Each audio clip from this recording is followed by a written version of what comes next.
Bonjour, bonsoir et bienvenue sur la chaîne de la Baronne. Alors aujourd'hui je propose une vidéo beaucoup plus longue que les précédentes. Il s'agit d'un échange avec quelqu'un que j'ai rencontré sur les réseaux sociaux, donc virtuellement, avec qui j'ai eu beaucoup d'échanges ces derniers mois, qui s'appelle Karim, au pseudo Ikhwan Al-Safa, et qui est un Français musulman et qui s'intéresse énormément à l'approche historico-critique de l'islam. Et donc ça m'a suffisamment interpellé pour que j'ai envie qu'on échange et du coup on a eu des échanges passionnants et très riches. Et j'ai eu envie d'avoir un échange avec lui sur la question justement de la critique de l'islam, notamment celle qu'on voit beaucoup sur internet à travers des lives d'apostats ou de zététiciens, alors qu'ils soient sur TikTok ou YouTube. Donc une discussion à propos de la critique de l'islam en général, quelle que soit sa forme, la façon dont peuvent l'appréhender les musulmans, et puis surtout autour de l'approche historico-critique. On n'a pas voulu dans cet échange traiter des questions plus sociétales ou sociales ou politiques contemporaines, du type les questions autour du voile ou l'islamisme ou ces choses-là. On s'est vraiment concentré, l'idée c'était vraiment de se concentrer plutôt sur l'approche historico-critique et sur la critique de l'islam en général et la manière dont ça pouvait être perçu par les musulmans. Cet échange a été assez long, il a duré 2h30, j'ai fait un montage pour que ça dure un peu moins longtemps, un peu plus d'1h30, mais donc vous verrez, il y a des moments, vous verrez qu'il y a des points de montage un petit peu partout dans la vidéo. Mais on a prévu un prochain échange qui sera cette fois un peu plus structuré, un peu plus cadré, puisque pour ce premier échange que vous allez voir là, on a plutôt laissé aller la discussion là où elle nous entraînait sans véritable cadre. Donc il y a évidemment beaucoup de sujets, beaucoup de points qu'on n'a pas abordés et qu'on regrette de ne pas avoir abordés et qu'on aimerait aborder à l'occasion d'un prochain échange. Donc si vous avez des questions ou des points que vous aimeriez voir évoqués lors de ce prochain échange, n'hésitez surtout pas à le mettre dans les commentaires, avec évidemment ce que j'ai précisé en amont, le fait qu'on n'aborde pas les questions trop d'actualité, de politique contemporaine ou sociale, sociétale. Et donc voilà, je vous souhaite une bonne écoute. Et on est arrivé dans la discussion à parler des fameux lives des apostats, même si c'est pas vraiment des apostats, l'essentiel, ça on verra ensemble. Et on s'est, dans la discussion, on s'est rendu compte l'un et l'autre qu'il y avait à la fois un phénomène, alors ça c'est mon point de vue, qu'il y avait à la fois un phénomène assez intéressant à observer, parce qu'il y a quand même beaucoup de lives qui sont organisés sur cette question de la critique de l'islam, enfin de l'islam sunnite, ça on va revenir dessus. Ouais. Et en fait, ça engendre forcément, comme tout phénomène social, comme ça engendre un peu des conversations, des discussions, des opinions. Et donc, voilà, on s'est dit qu'on allait discuter un peu de ça. Alors, est-ce que tu veux te présenter un petit peu sans en dire Ouais, sans en dire sur trop, mais toi ou plutôt pour moi, ma vision, ouais, en tant que musulman, tout simple. musulman, voilà, qui s'intéresse à ces questions-là? Ben voilà, donc Karim, donc moi, c'est de la chaîne Ikhwan Safa. Enfin, moi, j'ai évolué dans une famille, enfin, on va dire dans un milieu de l'islam sunnite, traditionnellement, hein, comme beaucoup de gens d'origine maghrébine dont les parents sont nés en France, C'est de quelle origine, euh, toi? marocaine. Donc, Marocaine. Ok. marocaine. Donc voilà, j'ai grandi dans l'islam sunnite. J'ai commencé très très très tôt dans l'islam puisque dès l'âge de 4 5 ans, j'ai fréquenté les mosquées. Donc bébé quoi, voilà. Ah ouais, c'est J'ai très grandi jeune, hein? oui, très très jeune, j'ai grandi dans un milieu très piétiste et quiétiste en fait. À l'époque, dans les années 80-90, c'était le mouvement Tablir Mhm. qui, avant même que les frères musulmans soient là, avant même que, c'est vraiment les premières générations de papas du Maghreb qui sont venus, qui ont travaillé à l'usine ou dans les mines à Lens, enfin voilà, dans le nord. Bref, donc mon père vient de cette génération-là et il a été, on va dire, réislamisé par le mouvement Tablir. Et le mouvement Tablir, c'est un mouvement indo-pakistanais, plutôt indien même à la base, Mhm. qui vient de l'Inde, qui a été fondé en 1920.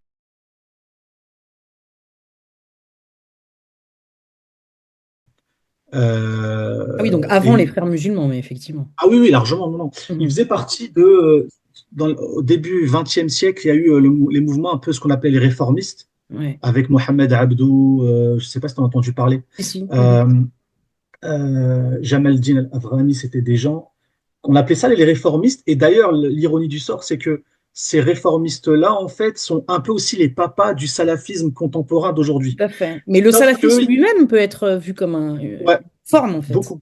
Oui, c'est vrai. Par Mhm. Un peu, il y en a qui disent que c'est le protestantisme de l'islam. ouais, Avec cette idée aussi, de parce retour au texte, retour aux origines. oui, oui, Mhm. il y a cette idée de vraiment de retour à une textualité vraiment, voilà, exacerbée. Mais en même, c'est même pas ça, c'est que paradoxalement, ils sont aussi vus comme des réformistes, les salafis, en tout cas les wahhabis ou salafis qu'on appelle, parce que ils se sont écartés un peu des quatre écoles sunnites de jurisprudence. Mhm. C'est-à-dire que, par exemple, tu vas trouver chez le vrai sunnite traditionnaliste qui a existé depuis des centaines d'années, ce qu'on appelle les Ash'ari notamment, qui ont l'obligation de faire ce qu'on appelle en arabe le taqlid, c'est-à-dire le suivisme d'une école jurisprudentielle. Par Ouais. exemple, tu vas trouver, Mais c'est les pour ça que tu Ash'ari, vas au c'est pas Maroc. une école théologique? Si, D'accord, justement, c'est et c'est pas pour ça juridique, que, quoi, c'est une école oui, mais ce théologique. que je veux Ok. dire, c'est que la plupart du temps, ceux qui appellent au suivi des quatre écoles de manière drastique, ce sont les Ash'arites, D'accord. au sein du sunnisme. En vrai, je ne vais pas rentrer trop dans la Non, technique non, non, parce bah, que je ça va être préfère que compliqué. ouais, ça va être compliqué. Non, mais ceci dit, c'est important parce que je t'assure que c'est justement en allant dans ces détails-là de l'histoire, des idéologies de l'islam, qu'on pourra comprendre qu'est-ce qui est légitime d'être critiqué ou pas, en tout cas à mon D'accord. sens. Après, Mhm. on pourra peut-être avoir des différents, mais je pense que dans le milieu des lives qu'on va analyser, peut-être, on va en parler un petit peu, je pense que c'est ce détail-là qui est pas mis en avant justement parce que c'est pas binaire quoi. On n'est pas dans une binarité de toute façon dans la critique de l'islam. Si on est dans une binarité dans la critique de l'islam, c'est comme si on était dans une binarité dans la critique du phénomène de droitisation qui arrive aujourd'hui. C'est pas si. Je veux dire, c'est pas blanc ou noir, c'est pas les méchants et les gentils, tu comprends? Mhm. Alors effectivement, moi j'ai eu aussi un petit peu cette impression quand je suis tombée sur ces lives qu'il y avait quelque chose de d'assez littéraliste, quoi. On a lu les textes, on a Mm. lu les C'est ça. exégèses, on a lu les hadiths et voilà ce que ça dit. Mhm. Donc effectivement, il y avait ça que je trouvais pas forcément toujours très intéressant parce qu'en plus c'est assez répétitif, hein. À chaque vidéo, il Mm. revient sur les mêmes parties des textes.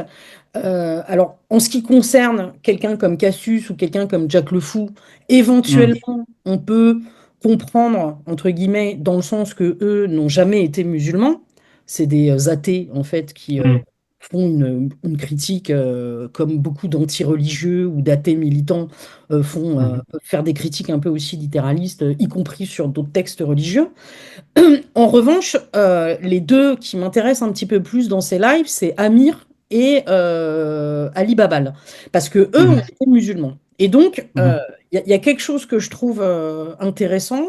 En fait, ils en arrivent au même type de critique que ceux qui n'ont jamais été dans l'islam et dont on pourrait comprendre éventuellement qu'ils aient une vision un peu littéraliste, parce que pour eux, la religion, comme ils ne la connaissent pas, le seul accès qu'ils ont à la religion, c'est les textes. Ce Mhm. que eux ils disent, c'est en fait nous, on a grandi dans l'islam, on a été éduqués en tant que musulmans. Il y avait déjà des choses. Alors eux disent qu'il y avait déjà des choses dans leur éducation qui potentiellement leur convenaient pas. Alors je pense que c'est des contextes différents parce que l'un est syrien, je crois, l'autre est marocain.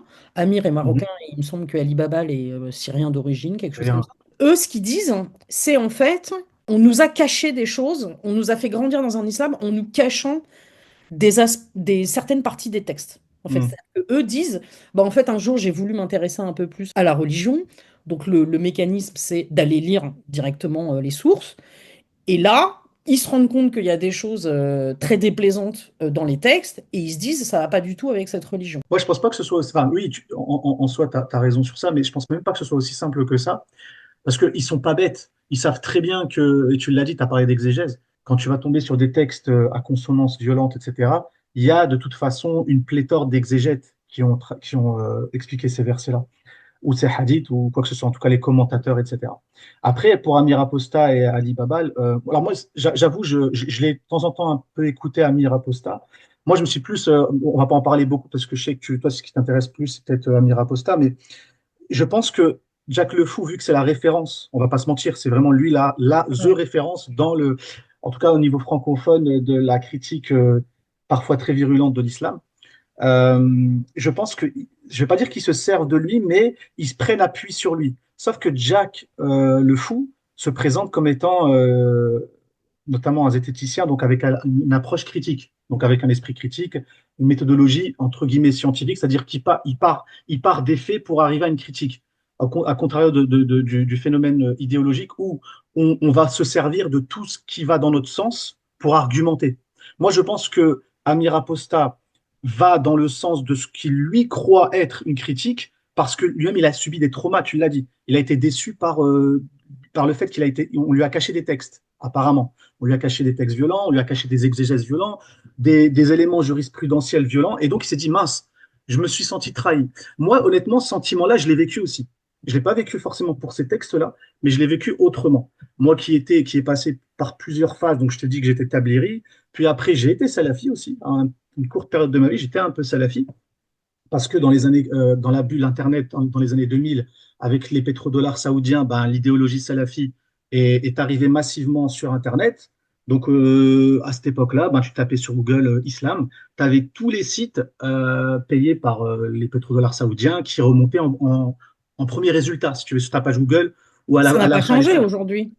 Alors, un peu moins, parce qu'ils font un peu profil bas, parce qu'aujourd'hui, et grâce à Internet aussi, comme tu le sais, l'islam, c'est une mosaïque d'idéologie, hein. Il n'y a pas qu'une seule idéologie en Oui, islam. non, mais Celui évidemment. qui croit que l'islam, et j'ai envie de dire même l'islam, parce que moi, ça me fait rire aussi quand Amir Aposta parle d'islam sunnite ou Jacques Le Fou, j'ai envie de dire, mais de quel islam sunnite tu me parles, en fait? Quand je Et, disais ça n'a pas beaucoup changé, c'est pas forcément par rapport à l'influence des pétromonarchies, comme tu disais, c'est plutôt sur le fait que si on fait des recherches, si on tape islam et qu'on cherche des trucs sur l'islam sur Internet, on va tomber quand même assez majoritairement sur une nourriture islamique qui est salafiste. oui, c'est vrai, et on va tomber, oui, encore aujourd'hui, ils ont moi, tu vois, j'ai eu la chance d'aller en Chine, j'ai vu la communauté musulmane chinoise là-bas, et je parle pas des Ouïghours, je parle vraiment de ce qu'on appelle la communauté des Hui, donc Hui, ce sont vraiment les vrais Chinois musulmans, parce que les Ouïghours sont en fait les populations du Turkménistan qui ont émigré, enfin, qui ont leur province du Mhm. Xinjiang, etc.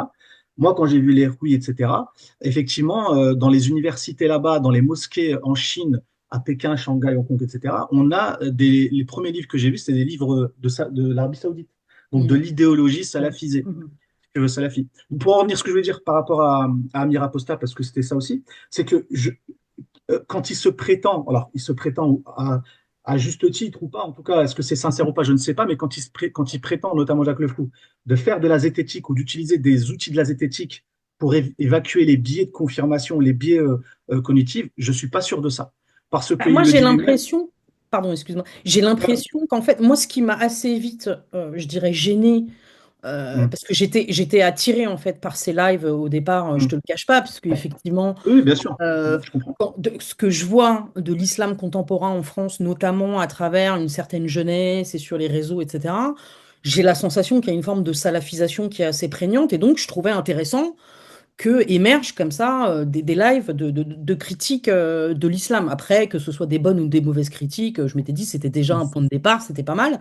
Mais en fait, moi, ce qui m'a assez vite dérangé, c'est qu'ils mélangent à la Hum, fois la critique de ce qu'on peut trouver dans les textes ou dans l'orthopraxie, ce qui est moi la partie mhm, qui pourrait m'intéresser le plus, mais c'est mhm. surtout une critique de la croyance en Dieu, en fait, leur truc. Tu vois, c'est-à-dire que Oui, pour moi, ils sont sur deux plans en même temps, c'est-à-dire qu'ils te disent, OK, alors pour toi, le Coran est divin, qu'est-ce qui t'a convaincu que c'était un c'est truc bien. divin?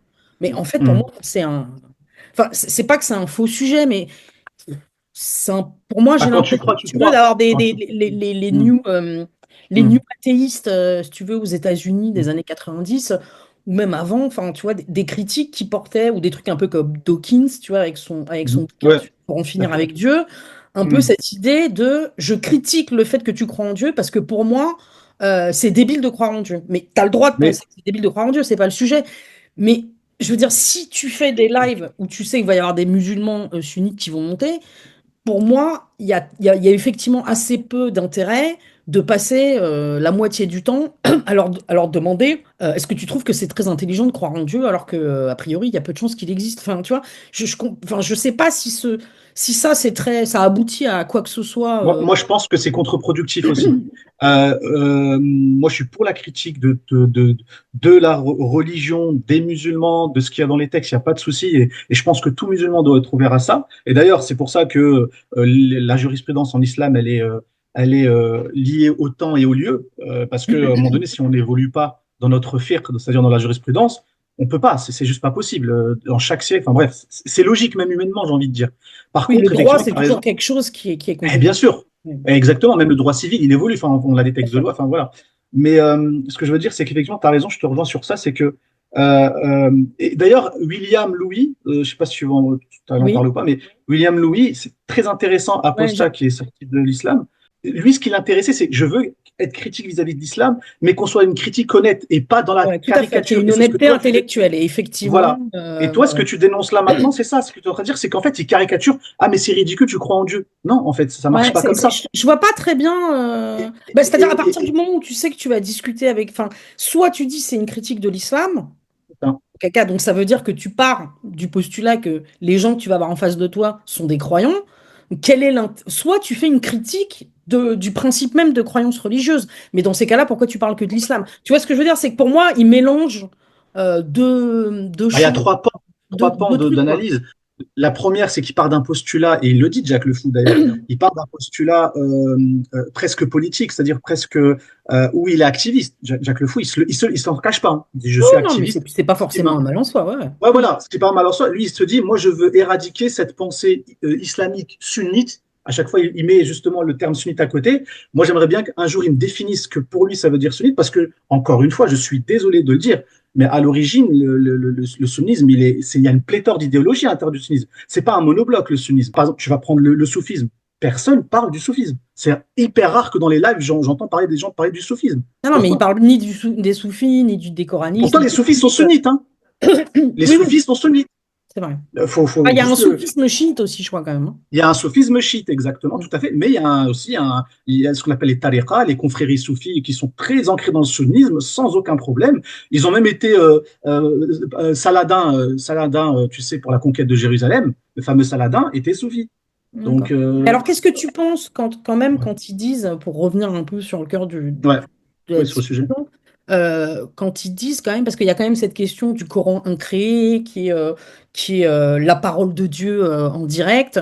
Donc, si c'est la parole de Dieu, t'es obligé de la prendre enfin, je veux dire, quelque part, dire que c'est la parole de Dieu en soi, c'est presque un truc qui amène le littéralisme d'une certaine manière. Parce que tu ne peux pas modifier. Comment tu pourrais interpréter la parole de Dieu qui est censée être parfaite en tout temps et en tout lieu? Donc ça veut dire que par exemple, quand ils prennent les exemples des coups de fouet qu'il faut donner aux Mhm. fornicateurs ou de la violence conjugale, qui est, elle, dans le Coran, parce qu'il y a d'autres choses qui sont dans les hadiths, mais ça, c'est dans le Coran. Comment Mhm. tu peux à la fois effectivement dire c'est un truc incréé qui est directement la parole de Dieu, et cette parole de Dieu absolue, parfaite, en tout temps et en tout lieu, dit tu peux taper ta meuf et tu dois mettre 100 coups de fouet à des fornicateurs. Moi, déjà, j'ai la position. Alors là, je m'écarte de. C'est pour ça que je ne dis représenter aucun de mes frères et sœurs, entre guillemets, musulmans. C'est que moi, j'ai la position que le Coran est créé. Moi, j'ai la position plutôt Ah proche du oui, Mu'tazila. voilà, ok, mais donc du coup, oui. Mhm. Mais c'est Donc, pas la position d'une grande partie des musulmans. alors, si, quand même, je vais mettre un bémol. En fait, il y a donc les Ash'ari dont on a parlé tout à l'heure. La position des Ash'ari, alors je vais grossir et désolé pour les erreurs un peu d'imprécision, mais les Ash'ari pensent que la parole d'Allah est incréée, mais que le Coran, Mhm. les lettres du Coran sont créées. C'est un C'est peu ce que disait complexe, Tarek Oubrou par rapport un au... petit peu, mais dans le Coran, il le dit. Il y a deux typologies de versets. Il y a ce qu'on appelle les versets mutashabihat et les versets muhkamat. Les Tu peux mutashabihat, définir? Oui. oui, bien sûr. Les versets alors grosso modo, hein, je suis pas un spécialiste, je suis un simple musulman, mais les versets mutashabihat, c'est les versets qu'on appelle ambivalents, où on peut leur prêter plusieurs sens. C'est une typologie de versets, et ce terme-là, ce verset-là est dans le Coran. C'est-à-dire Dieu a révélé ce qu'on appelle les versets mutashabihat, donc ambivalents, et les versets muhkam, c'est-à-dire clairs. Et donc, par contre, il n'a pas défini. Aujourd'hui, les savants, il y a des divergences entre savoir quels versets sont clairs et quels versets sont Ah, il dit ambivalents. il y a les uns et les autres, mais il te dit pas lesquels sont les uns. Voilà, il te dit, va D'accord. chercher. En gros, et c'est pour ça, dans beaucoup de versets du Coran, on dit Afala yatadabbaruna al-Qur'an, c'est-à-dire pourquoi ne cherchent-ils pas dans le Coran. D'ailleurs, j'invite les gens, et même les musulmans, déjà en premier lieu, de faire une statistique des versets qui reviennent, par thématique, des versets qui reviennent le plus souvent dans le Coran. Et tu verras que ce n'est ni les versets de jurisprudence, c'est à texte de loi, c'est uniquement les versets à titre de réflexion. Mhm. N'ont-ils pas vu comment il a créé les montagnes, les versets, bien évidemment, du tawhid, c'est-à-dire d'une unité divine, les versets de comportemental, Oui, d'ailleurs, les premiers. alors le comportemental, on pourrait dire que c'est à la limite du juridique, mais enfin du Oui, normatif c'est en vrai. tout cas. Oui, oui, c'est vrai. Mais ouais. Social plutôt, je dirais. Mais j'ai cru Hum, comprendre qu'effectivement, dans le Coran, sur un peu plus de 6 000 versets, il y en avait à hum. peu près 200 qui étaient de caractère à caractère normatif. Et Donc encore, c'est ouais, il y a 3%. 5%, 3%, 3 à Ouais, 5%, ouais, c'est ça. 3%. La typologie de verset, effectivement, elle veut dire tout. C'est-à-dire que si dans le Coran, statistiquement, j'ai beaucoup moins de versets à but normatif, ça veut dire quelque chose quand même. Ouais. Enfin, juste ça. Moi, c'est pour ça que je ne comprends même pas que ça n'a pas été abordé, notamment dans ces lives-là Ouais. des athées, enfin, de la critique de l'islam. C'est que si vous voulez critiquer l'islam, moi, personnellement, je suis partant Parce que eux ne avec grand s'intéressent pas aux plaisir. coranistes. C'est-à-dire que pour eux, l'islam suite, c'est le Coran et, Et la et sunna. les Mais hadiths. même Donc, la, ils ne mais, distinguent pas vraiment les deux, en fait. mais même les hadiths, si on prend les Sahih Bukhari, donc les livres des références, les deux plus gros authentiques, Bukhari et Muslim, il y a eu des critiques à leur époque. Déjà, l'imam Daraqutni, bon, il n'est pas très connu, mais il est venu, il a retiré peut-être entre 100, 150, 200 hadiths du Bukhari en disant que cela a été inventé. Puis en plus, je vais citer une parole d'une figure emblématique qui s'appelait Sofiane al-Tawri. Donc, c'était ce qu'on appelle la période des salafs. La période des salafs en islam, c'est une période entre guillemets bénie. C'est les 3 premiers siècles de l'islam. Mais en gros, Sofiane al-Tawri dit l'explication du hadith est mieux que le hadith lui-même. C'est-à-dire que moi, je peux très bien avoir un hadith brut, l'appliquer, mais je peux me vautrer contre, dans le mur. Je peux aller droit dans le mur. Et c'est ça, si tu veux, la subtilité critique, elle vient de là. Moi, quand j'ai Jacques Le Fou, ou peu importe, ou Amir Aposta, oui, mais alors dis-moi, si le prophète s'est marié avec une femme, Aïcha de 9 ans, oui, mais attends, il y a ce qu'on appelle le hadith et les conditions d'application du hadith. Ça fait Alors moi, partie j'avais de. même entendu une théorie que je trouvais intéressante par rapport à l'âge de Aïcha, Mhm, qui était en fait double. En fait, la première, c'est de dire que le premier vrai critique de l'islam, qui était Jean Damascène, en fait, n'avait jamais évoqué ce mariage avec une petite fille. oui, il y a eu cette Alors théorie. il avait critiqué la polygamie, il avait Mhm, critiqué plein d'autres trucs, en fait. Donc, de deux choses l'une, soit c'est parce que culturellement, c'était pratiqué par tout le monde à l'époque et donc ça ne lui a pas sauté aux yeux, mhm, soit parce que ça n'a pas existé. Et dans cette deuxième optique, l'idée était de se dire peut-être qu'en fait, c'est un récit très tardif qui s'inscrit dans une querelle entre sunnites et chiites, puisque les chiites disant qu'en gros, eux, ils n'aiment pas Aïcha, les sunnites leur ont rétorqué que en gros, ce n'est pas possible de ne pas aimer Aïcha, puisque en fait, le prophète l'a pris sous son aile dès son plus jeune. mhm, dans Et que son ça temps. aurait été une réponse, et que ça aurait été une réponse aux chiites, avec cette idée que la conception du mariage dans une société médiévale Mhm. c'était pas exactement la même qu'aujourd'hui, c'est-à-dire qu'effectivement, il y a cette idée de on peut Ah, promettre le mariage à une gamine, mais on se marie beaucoup plus tard oui, c'est avec, ou je sais ça. pas quoi, ce genre de truc, quoi. Et donc, je trouvais intéressante cette théorie, parce qu'effectivement, il y a cette idée quand même que Jean Damascène n'a jamais évoqué Et euh, ce type de. Aïcha, en fait, dans ses critiques, Bah, dans ses c'est premières critiques, quoi. ça revient souvent cet argument auprès de mes coreligionnaires musulmans, en tout cas ceux qui sont dans l'échange et dans le débat, c'est de dire si vraiment c'était problématique ou si vraiment il y avait quelque chose qui était anormal, ça aurait été utilisé en premier par Complètement, les ça ennemis aurait du été prophète. utilisé contre Exactement. cette, Donc, cette religion émergente, voilà. contre le Donc, prophète. soit de deux choses l'une, soit au niveau sociétal, au niveau social, pardon, c'était quelque chose de normal, entre guillemets, hein, à l'époque. Ouais. Aujourd'hui, bien évidemment, c'est anormal, c'est un crime, etc. Il n'y a aucun problème. Mais sauf, soit c'est ça, soit effectivement, ça n'a pas eu lieu réellement comme c'était dit dans les textes, parce qu'il faut savoir une chose aussi. Moi, je pose une question importante à Jack Le Fou et à tout le monde. Est-ce que les hadiths, et là je vais le dire en arabe, est-ce que les hadiths, ils sont venus bil ma'na ou bil lafz? C'est-à-dire, est-ce que les hadiths qu'on a aujourd'hui, est-ce qu'ils sont dictés par lettre à lettre ou ils sont venus par sens? Mhm. C'est très important la C'est quoi la différence. différence? Les hadiths que tu vois, la plupart des hadiths que tu vois dans le Bukhari ou dans Muslim ou dans d'autres hadiths, ce sont des textes retenus par les compagnons qui ont été rapportés. Donc en fait, le texte à la fin que tu as le mot en tant que tel, alors c'est le sens qui est rapporté, mais pas forcément la lettre C'est le précise. téléphone arabe, quoi. C'est un peu le principe du téléphone arabe, alors amélioré quand À même. la On fin, va tu pas, dis, voilà, nous sommes champions du monde, ça termine non, par nous sommes les pas meilleurs vraiment. champignons. Oui, alors je vais quand même mettre un bémol, parce qu'il y a quand même eu un. Ouais, voilà. On passe Mais de si tu champion veux, à champignon, ça n'a plus aucun voilà. rapport, mais bon, voilà. Ouais. Pourquoi je te parle de Bukhari, Muslim? Parce que c'est les références qui sont prises chez les sunnites, et même dans les lives Oui, ils le prennent athées souvent. Ils les prennent islam, souvent. Je te ils le poserai des prennent questions là-dessus souvent. après, justement. Mhm. Ah bah, peut-être dans les questions que tu vas me poser, alors ça va venir, mais moi ce que je voulais dire, c'est que ces textes-là, même les musulmans pensent que le Bukhari, c'est à prendre au premier, c'est-à-dire, j'ai un dalil, j'ai une preuve que tel acte il est légal ou pas. Je te prends l'exemple de tel hadith, sauf que les fuqaha de l'époque, c'est-à-dire les théologiens de l'époque, te disaient que seuls ont le droit d'utiliser les hadiths les spécialistes en loi, en législation. Moi, le musulman lambda, je ne peux pas utiliser un texte brut de hadith, c'est interdit Ça veut dire normalement. quoi? Tu peux pas l'utiliser. C'est-à-dire que moi, je peux pas venir te dire, ben tiens, je peux t'appeler Célina là dans le live ou pas. Mhm. Ouais. Je dis, tiens, Célina, moi j'ai la preuve, imaginons que tu sois musulmane, j'ai la preuve que dans tel acte dans la prière, c'est une bid'a, enfin c'est une innovation, tu n'as pas le droit de le faire, j'ai un hadith dessus. Donc je te donne le hadith devant tes yeux, Sahih numéro 5501, le prophète a dit ceci, cela. Et tu me dis, ah ouais, punaise, il est authentique. Ben non, c'est faux. C'est interdit de faire ça normalement. Pourquoi? Parce que tu as le hadith et tu as l'explication du hadith. Tu as les conditions d'application du hadith. Ça veut dire un hadith, c'est pas parce qu'il a été authentique qu'il est applicable.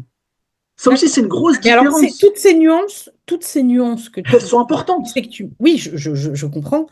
Euh, mais la question est pourquoi ça échappe à une grande partie des musulmans, en fait, ce que tu es en train de m'expliquer. C'est-à-dire, pour poser la question autrement, est-ce qu'on pourrait, moi, de ce que j'ai compris quand je me suis un Mhm, peu intéressée au sujet, j'ai compris que, par exemple, le salafisme, la petite révolution qu'il avait introduite au sein de l'islam, c'était qu'il y avait un renversement dans le rapport au texte. C'est-à-dire que le mouvement normal, enfin, ou classique, on va dire, c'est j'ai un texte sous les yeux et après j'essaye de mhm, l'interpréter, d'en dire des choses, etc. Alors que, apparemment, le salafisme, enfin, le wahhabisme, qui ensuite est devenu mhm. salafisme dans les termes, C'est pareil, c'est c'est pareil. l'inverse. Il dit, il utilise le texte comme preuve, comme validation de son idéologie, en fait. Tu Ouais, vois, c'est il y a ça. une Mais je veux espèce de dire, renversement. ouais, bien sûr, mais c'est ça. Voilà. Mais est-ce que ça veut pas dire que quelque Mhm, part, comme tu me disais tout mhm. à l'heure, que le salafisme, ils sont arrivés un peu pour dézinguer les quatre écoles ou un truc comme ça, Ouais. est-ce que ça veut pas dire qu'il y a une forme de salafisation de l'islam sunnite? Eh ben, tu as complètement raison. Pour moi, tu as tapé dans le mille. C'est-à-dire qu'aujourd'hui, et c'est pour ça que je ne vais pas rentrer dans ce détail-là, c'est pas le sujet du débat, sinon ça va durer 5 heures. Ouais. D'où vient le salafisme et le wahhabisme d'aujourd'hui? Il a ses arrière-grands-parents idéologiques, le salafisme et le wahhabisme. Ça vient du hanbalisme, Tout à fait. enfin, une partie des hanbalites, pardon, de l'époque. Je peux Mais même te il venait citer de les ce noms, mais je vais pas. courant-là, Abdel Wahhab, ou je sais pas quoi. Oui, oui, Mohamed ibn Abdel Wahhab, il vient plutôt de ce courant-là. Ibn Taymiyyah, c'est pareil. Alors, Ibn Taymiyyah, il est un peu. On trouve des paradoxes, mais chez tous les savants, de toute façon, c'est qu'il va dire blanc une année et Ouais. plusieurs années plus tard, il va dire noir, et c'est normal, il se remet en question. Mais effectivement, ils le prennent beaucoup pour référence. Mais lui-même, Ibn Taymiyyah prenait pour référence certains anciens Hanbalites qui étaient ce qu'on appelle parfois des anthropomorphismes. Donc, il flirtait un peu avec Oui, l'anthropomorphisme. j'avais lu un truc sur effectivement une Tamiya, Alors, une polémique qu'il y avait eu sur hmm, le oui, caractère. voilà. Bon, après, je ne vais pas rentrer, parce que là, vraiment, ça, c'est pas le sujet du Et tout. pour Mais les Ash'ari, c'est pas Bajrafil, il se revendique pas de cette école? ouais, c'est voilà, Mohamed Il semblait, Bajafil. hein. Alors, Mohamed Bajafil, pauvre de lui, il est hyper critiqué par les sunnites et par les Ash'ari eux-mêmes, hein, contemporains aujourd'hui. Mohamed Bajafil, c'est devenu malheureusement le diable pour beaucoup. Le jour où il a dit que la France appliquait la charia, selon lui, Hmm. tu vois. Et pourquoi ce Preuve. réflexe récurrent, parce que c'est quand même au fond un peu Oui, je suis d'accord. vers où nous emmène cette discussion, c'est pourquoi ce réflexe récurrent de à chaque fois de rejeter en fait des mecs qui essayent de faire progresser le truc dans le bon sens, en fait, quoi. Il y a quand même cette espèce de réflexe conservateur. Et Ouais, d'ailleurs, je pense que. c'était ce que j'avais lu aussi par rapport à la question, tu sais, soi-disant un verset abrogé, abrogeant. C'est vrai que c'est étonnant de constater que régulièrement dans l'histoire de l'islam, c'est en gros les plus conservateurs ou les plus réactionnaires qui gagnent la bataille, quoi. C'est-à-dire, en gros, dans le Coran, tu vas trouver des trucs à la fois positifs sur l'alcool et des trucs négatifs. Bim, on garde le truc négatif. Tu vois, en gros, c'est comme si ils annulent les trucs les plus sympas ou les plus, j'allais Les dire plus ouverts, libéraux les quelque plus part, ouverts. tu vois. Ouais, les plus ouverts, en fait, comme s'il y avait à chaque fois un peu ce Ouais, c'est mouvement d'annuler le c'est truc le le, plus libéral ou le c'est plus le ouvert. fameux, la fameuse théorie de l'abrogé de l'abrogeant. Ça, encore une fois, il y a plusieurs explications, effectivement. Mais je sais que c'est un argument utilisé, y compris par ceux qui veulent être violents en islam, mais y compris par ceux qui veulent être critiques acerbes sur l'islam, qui sont entre guillemets les gens qui sont contre l'islam radicalement. Ils vont utiliser la théorie de l'abrogé l'abrogeant. Or, l'abrogé l'abrogeant, je te donne l'exemple de, tu prends Geneviève Gobillot, Geneviève Gobillot qui est professeure à l'université, je crois Lyon 3. Ça fait 25 ans, elle étudie l'islam, elle est islamologue. Je trouve que c'est une personne qui a justement théorisé l'abrogé l'abrogeant, mais au niveau extra-textuel. C'est-à-dire que pour elle, le Coran va corriger certains versets de la Torah et de l'Évangile, tu vois. Mhm. Pas forcément intratextuel. Donc, il y a toutes ces choses-là qui sont pas connues forcément par les musulmans, et elle prend source des théologiens musulmans anciens, qui sont pas connus par le commun des musulmans d'aujourd'hui. Encore Alors une fois, c'est justement, les... ça c'est un Ouais. point très intéressant que tu soulèves. Dans les lives de nos amis apostats et critiques de Mm, l'islam, ils utilisent souvent, enfin apparemment ils ont l'air de se reposer sur un corpus particulier, c'est ce ça. qu'ils appellent l'ijma'a, donc le L'ijma', le consensus des quatre consensus. écoles, et Mm. le bouquin qui ressort à chaque fois. Je me demande qu'est-ce que c'est que ce bouquin en fait. Bah, le problème, c'est qu'il y a plusieurs références. Donc le concept de l'ijma', Non, mais comme tu le, l'as dit, le c'est bouquin qu'ils utilisent eux, c'est lequel en fait? C'est quoi ce Ah, il y a, bouquin? il y a plein de bouquins sur le ijma', il n'y en a pas qu'un seul. Il n'y en a pas qu'un seul, je ne peux pas te dire là laquelle référence. Les références qu'ils vont prendre, c'est les hadiths, les commentaires des hadiths. Ils vont prendre, alors je ne vais pas les citer, mais ils vont prendre ce que a dit par exemple Ibn Hajar al-Asqalani sur tel commentaire du hadith. Ils vont prendre le Muwatta de l'imam Malik, par exemple, qui est la Bible, on va dire, entre guillemets, des Malikites, donc qui est une des quatre écoles de jurisprudence sunnite. Et dedans, tu vas trouver des explications de hadith ou des lois, mais qui datent des 3 premiers siècles, encore une fois. Donc en fait, ils sont aussi dans un anachronisme. Je suis désolé de le dire, et à chaque fois on dit non, c'est pas un anachronisme. Mais si, c'est un anachronisme. Parce que ces textes-là sont en constante évolution. Je te prends l'exemple du Maroc. Ouais. Le Maroc, il est très institutionnalisé au niveau religieux. Là-bas, c'est un pays malikite, qui est revendiqué malikite. Je ne sais pas si tu as entendu dire au niveau de l'actualité, tu as bien vu que le Sûr. roi, il a déconseillé aux gens d'égorger le mouton à l'Aïd. Ah oui, À c'est vrai. l'Aïd. Et ça a été validé par ce qu'on appelle les conseils des savants islamiques du Maroc, qui ont plus ou moins validé, certains ont validé, d'autres moins, etc. Mais il y a eu quand même le fait de dire je vous déconseille d'égorger les moutons, alors que c'est très important pour les Marocains, et je le sais, c'est hyper important d'égorger le mouton à l'Aïd. Sauf qu'ils disaient, attendez, pour des histoires économiques et également écologiques, etc., pour plein de choses, non, c'est déconseillé. Et d'ailleurs, je vais reprendre même Omar ibn Khattab, un des compagnons du prophète. Alors, je suis désolé, ça va paraître violent, mais c'était l'histoire de l'époque. Quand il y avait la famine, il y avait parfois des grosses famines, il interdisait de couper la main au voleur, alors que c'est un verset du Coran.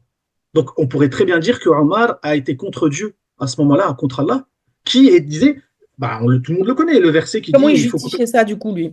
Si ça allait à Alors, il l'encontre justifie de pas. la Mais parole du Coran. parce que dans le Coran, il y a des versets prépondérants. C'est un peu l'histoire des. Quand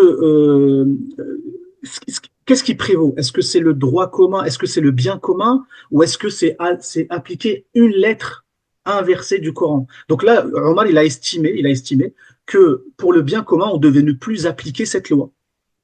Aujourd'hui, un Jack le Fou, ou peu importe, il voit faire ça, il aurait dit à Omar, qui est un compagnon du prophète, qui a vécu avec le prophète, de dire ah, mais tu n'es pas sunnite, parce que Mm. tu n'as pas appliqué la loi d'Allah. C'est ridicule. Tu Alors comprends? justement, Et moi, je ne suis pas forcément ouais. la personne à convaincre là-dessus parce Non, non, que mais je sais, mais c'est pour te dire que voilà. effectivement, j'ai appris avec notre ami commun Hicham Ouais. beaucoup de choses. Puisque moi, d'où je viens, c'est plutôt d'une famille athée. Les religions, ça me paraissait un peu un truc, bon voilà, enfin un peu vieillot, un peu inutile. Voilà, j'avais une approche un peu comme ça de la religion. Et c'est vrai que dans les discussions que j'ai eues avec Hicham sur plusieurs années, j'ai Mhm. fini par comprendre ce que, à mon avis, bah, maintenant je me dis que tout le monde devrait savoir pour qu'on comprenne mieux ces questions de faits religieux et notamment dans le contexte français, que bah, finalement la religion c'est un truc, c'est une activité humaine comme plein d'autres activités humaines. Exact. qui sont, on va dire, qui sont à la fois des produits de certaines époques, qui sont différentes anthropologies, qui passent par des humains, puisque en fait, si tu prends les religions qui sont, on va dire, mortes, bah, si elles sont mortes, Mhm. c'est bien qu'il n'y a plus aucun humain qui la pratique. Donc, une religion sans les croyants, ça n'existe pas en fait. Ça C'est-à-dire que c'est n'existe pas plus. possible de distinguer les deux. C'est effectivement ce qui parfois me gêne dans les critiques des lives, mais bon, après, c'est pas des scientifiques, c'est pas le sujet, qui est en gros que une religion, ce serait son texte. Ce serait juste les textes, en fait. Et à chaque fois, je fais, mais comment vous pouvez expliquer dans ces cas-là que les textes qu'on va trouver dans le judaïsme ou les textes qu'on peut trouver dans le christianisme, il y en a qui sont absolument ultra hardcore. D'ailleurs, j'avais entendu, je crois que c'était Amir Mouazi qui Mhm. avait dit d'ailleurs que dans les exactions qui avaient été commises par Daesh, Mhm. c'était en fait des choses qui étaient écrites dans la biographie du prophète, qui elles-mêmes étaient du copier-coller apparemment du livre de Josué. Donc je me dis, bah voilà, tu vois bien les chrétiens et les juifs qui ils sont pas là à appeler à appliquer à la lettre des Exactement. passages qui sont quand même assez violents. Enfin, je veux dire, quand on parle de certains juifs de l'époque de Jésus, c'est la race de vipères quand même. Enfin, je veux dire, il y Bien a des sûr. choses qui ont été faites par rapport aux juifs dans l'histoire européenne, chrétienne, Mhm. qui sont en lien avec des choses qui sont Bien dites par sûr. rapport aux juifs dans la tradition chrétienne ou dans la tradition catholique. Donc, il y a un moment donné, tu comprends bien, enfin, j'ai assez vite compris avec Hicham que bah, la religion, comme c'est un truc humain, forcément, c'est aussi bordélique, bien ou mauvais que peuvent l'être les humains, en fait. C'est-à-dire, c'est à leur image, quoi. C'est plus Exactement. souvent, Dieu a fait les humains à son image. On est- J'ai plutôt l'impression que les humains font la religion ou Dieu à leur image, quoi. Donc, effectivement, à partir du moment où tu comprends que bah, la religion, c'est ce que les gens en font, Mhm. que les textes, ou, etc., la question qui se pose quand même pour moi dans notre situation contemporaine française, c'est qu'est-ce qui fait que au sein notamment de la jeunesse musulmane, Mhm. euh, il y a une forme de prime à la radicalité, une prime au plus orthodoxe, une prime au plus pieux, à celui qui va appliquer tous les trucs. Enfin, tu le vois dans certaines vidéos des imams 2.0, là, les mecs, ils en sont à calculer le nombre de poils de cul qu'ils ont. Est-ce qu'il faut les raser, pas les raser? Tu te dis, mais attends, c'est ça le délire, quoi, c'est savoir Mhm. quel pied Et ça, tu c'est mets très critiqué avant. chez les musulmans. C'est déjà, il y a beaucoup de musulmans qui critiquent. Aujourd'hui, il y a un petit réveil quand même. Il y a beaucoup de musulmans qui critiquent ce détail qui n'a absolument aucun sens aujourd'hui, qui répond pas à des enjeux aujourd'hui sociétal À et des enjeux social. contemporains. Ah oui, clairement. Donc ça, c'est critiqué. Alors, de plus en plus, c'est pas encore visible, mais ça va être de plus en plus visible. Je pense que toi, tu parles beaucoup de la génération TikTok, les jeunes Bah, en sur fait, TikTok, moi, les oui, musulmans. je parle de la Ouais, jeunesse, parce que pour moi, la jeunesse, c'est ouais, l'avenir. Donc, si tu veux c'est savoir l'avenir de demain. des Oui, oui, musulmans de bien sûr. 45 piges qui vont à se poser des Oui, questions, c'est bien, mais c'est pas eux c'est l'avenir. les jeunes, bien sûr. Mais c'est aussi en suivant les grands frères ou les papas ou les mamans qui veulent eux. Mais tu as raison, Ah, chez les jeunes de... oui et non, parce que moi, ce que j'ai cru comprendre aussi, c'est qu'avec Mm, cette salafisation qui a beaucoup imprégné l'islam en France, alors pour un tas de raisons, hein, il y a eu aussi, apparemment, de ce que j'ai compris, une forme de petite rébellion de certains deuxième génération, on va les appeler comme ça, qui en fait avaient des parents immigrés qui étaient arrivés du Maghreb en France, qui avaient ce qu'on appelle l'islam thé et gâteau, un truc comme, enfin, on l'appelle comme ça, oui. l'islam culturel et qui en Mhm, fait ont eu une forme d'intérêt d'intérêt pour aller lire les textes, pour aller se mhm, pencher sur les textes, et qui du coup en sont arrivés certains à dire à leurs parents, mais toi t'es pas un vrai musulman, etc. Il y a eu aussi quand même cette, bien euh, sûr.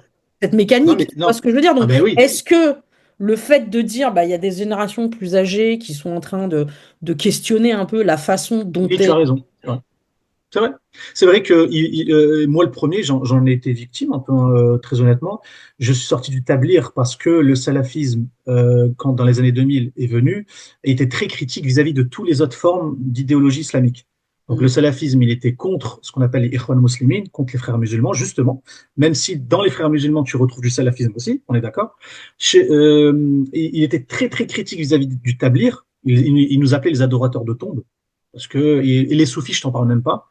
Les soufis, pour eux, c'était limite des polythéistes. Donc, Ouais. le salafisme, c'était un peu effectivement une critique très acerbe, radicale des autres formes d'idéologie musulmane. Et moi, j'ai même critiqué mon propre père, hein, parce que il a été dans le tablier en disant, bah, écoute, donc oui, tu as raison, et c'est à regret, parce que en fait, c'est une fanatisation, clairement, c'est du sectarisme. Il y a pas d'autre mot. Quand on rentre dans Ah, ce c'est la phénomène-là, réussite du projet salafiste aussi qui veut torpiller la tradition. La tradition, c'est la transmission de père en fils, quoi, aussi. Donc, oui, voilà, c'est-à-dire si que, tu ben, coupes la d'ailleurs, transmission père en fils, t'as gagné, quoi. et on en revient à ce que je te disais tout à l'heure au tout début, le suivi des écoles. Les quatre écoles, ce sont des digestions enfin, théologiques depuis des siècles. C'est-à-dire que c'est pas figé dans le temps. Quand on parle du malikisme, le malikisme, c'est pas ce qu'a dit l'imam Malik. Ça n'a plus rien à voir. Le malikisme du 21e siècle, ça a été digéré, ça a été réfléchi, etc., à travers les siècles jusqu'à aujourd'hui, où on a des textes de loi soumis à certains grands axes du malikisme, mais où on va rediriger des choses, on va réfléchir sur des questions sociales à notre époque, enfin par rapport à notre époque. Et donc les salafistes disent non, moi je ne suis plus cette école-là parce qu'elle fait ce qu'on appelle de la bid'a, c'est-à-dire ce sont des innovateurs. Innovation, ouais. Donc moi je vais revenir à la source. Sachant qu'on Parce pourrait que, dire que le salafisme est une innovation en soi, hein, si on voulait, hein. mais exactement, mais c'est ça le paradoxe, c'est-à-dire c'est le serpent qui se mord Bah la oui, queue. oui. Et oui, Je veux parce dire, que ils ont eux-mêmes quand même consortent. été taxés d'hérétiques par les oulémas de l'Empire ottoman, quoi, à l'époque, hein, donc. Exactement, par l'Empire ottoman. Il y a récent, je crois, en 2005 ou 2006, ou je sais plus, 2008 peut-être, il y a eu un conglomérat de savants sunnites qui a été réuni justement, je crois, en Turquie, et ils ont acté que le salafisme n'était pas dans le scope sunnite. D'accord. Ah oui, parce qu'il y avait Ça, cette c'est quelque question qui chose. se posait entre musulmans, est-ce que le Ah salafisme, oui, ça fait partie du donc, sunnisme ou mais les pas? salafistes Et eux-mêmes, donc eux, ils les ont salafistes acté que ça faisait pas partie du sunnisme, quoi. ah oui, ils ont acté. Et les salafismes eux-mêmes aujourd'hui se revendiquent étant les seuls, étant Ahlus Sunnah wal Jama'a, c'est-à-dire les gens de la Sunna et du consensus. Mm. Enfin, du groupe, J'avais même pardon. entendu une théorie sur le fait que le salafisme était plutôt que du sunnisme, était une forme de panarabisme, de suprémacisme panarabique, enfin un truc comme ça en fait, parce qu'il y a une forme Tu veux de dire salafisme? prégnance de l'arabité, etc., un peu dans le Le salafisme. salafisme, ouais, ouais, il y a une forte identité saoudienne. Aujourd'hui, tu vas sur Facebook, tu vas sur les réseaux sociaux, chez les salafis, si tu oses critiquer l'Arabie saoudite, on va te taxer d'innovateur. Il y a même des publications, je vois, tu reconnais un innovateur à celui qui critique les savants de l'Arabie saoudite ou les Saouds, etc., etc. Donc, Mhm. oui, oui, ils ont une forte identité saoudienne et c'est Donc c'est mal, enfin, aussi c'est ce qui triste, peut expliquer le côté très bien sûr. identitaire, Eh oui, revendication identitaire de l'islam contemporain chez une oui, partie de la oui, jeunesse oui. musulmane en France. Oui, chez les salafistes, ils ont besoin. Et après, je pense que c'est aussi un phénomène psychologique. Enfin, je suis pas psychologue ou je suis pas, mais je pense que on rentre dans une forme de rébellion. Quand on est jeune, on est un peu rebelle, on a envie de sortir du système. Donc, il y a ce phénomène-là de dire de plus c'est dur, plus je me mets des restrictions dans ma vie, plus je me sens pieux. Il y a vraiment cette notion d'emprisonnement. Il y a un hadith d'ailleurs à ce Une sujet forme qui dit, d'ascèse, quoi, ouais, une forme d'ascèse, mais même une ascèse, pas une ascèse, si tu veux, bénie, c'est-à-dire bienfaisante. C'est plutôt une ascèse, tu sais, toi, t'es pas comme moi, je suis mieux que toi, en fait, parce que je me restreins de liberté que toi, tu as, donc moi, je suis mieux que toi, je suis plus pur que toi. Il y a une forme de Il y a une recherche à la recherche de pureté. pureté, mais est-ce que c'est pas ce Ouais. que le salafisme a amené, justement? Oui, Cette quête bien de sûr. Ah ben pureté. clairement. Moi, je peux t'en témoigner parce que je l'ai eu, cette forme de recherche où, d'ailleurs, c'est la différence entre moi, ce que j'appelle le tasawwuf, le soufisme, et le zuhd, c'est-à-dire l'ascétisme, le vrai ascétisme bienfaisant, et le salafisme qui va te dire, par exemple, il y a un hadith du prophète qui dit Ad-dunya sijnul mu'min wa jannatul kafir. La vie est une prison pour le croyant et le paradis pour le mécréant. Ouais. C'est un hadith Donc, du c'est ça que prophète. dans le salafisme, il y a vraiment cette idée Il y a vraiment, que la voilà. Et vie encore sur une fois, Terre, c'est juste un test, une étape, mais que la vraie vie, elle est c'est après, ça. en fait. Exactement. D'où l'idéologie du martyr qui peut surfer là-dessus, quoi, parce que Et ça, il y a un finalement, la schéma mort, c'est mieux que la psychologique. vie, quoi, quelque part, quoi. Exactement. Il y a un schéma psychologique qui se met en place chez eux. Quand tu rentres dans cette forme de sectarisme où tu dis, mais moi, la vie, ça m'intéresse pas, c'est du shaitan, c'est le diable, c'est shahawat, c'est les passions. Alors que dans le Coran, c'est pas ce qui est dit en réalité. Celui qui étudie vraiment le Coran, il va se rendre compte, en tout Ouais, cas, mais moi, reviens sur le parce que fait que, comme la religion est ce que les gens en font, hein, et non pas juste c'est les vrai, textes, bah oui, les textes, c'est vrai. qu'est-ce qui explique, à ton avis?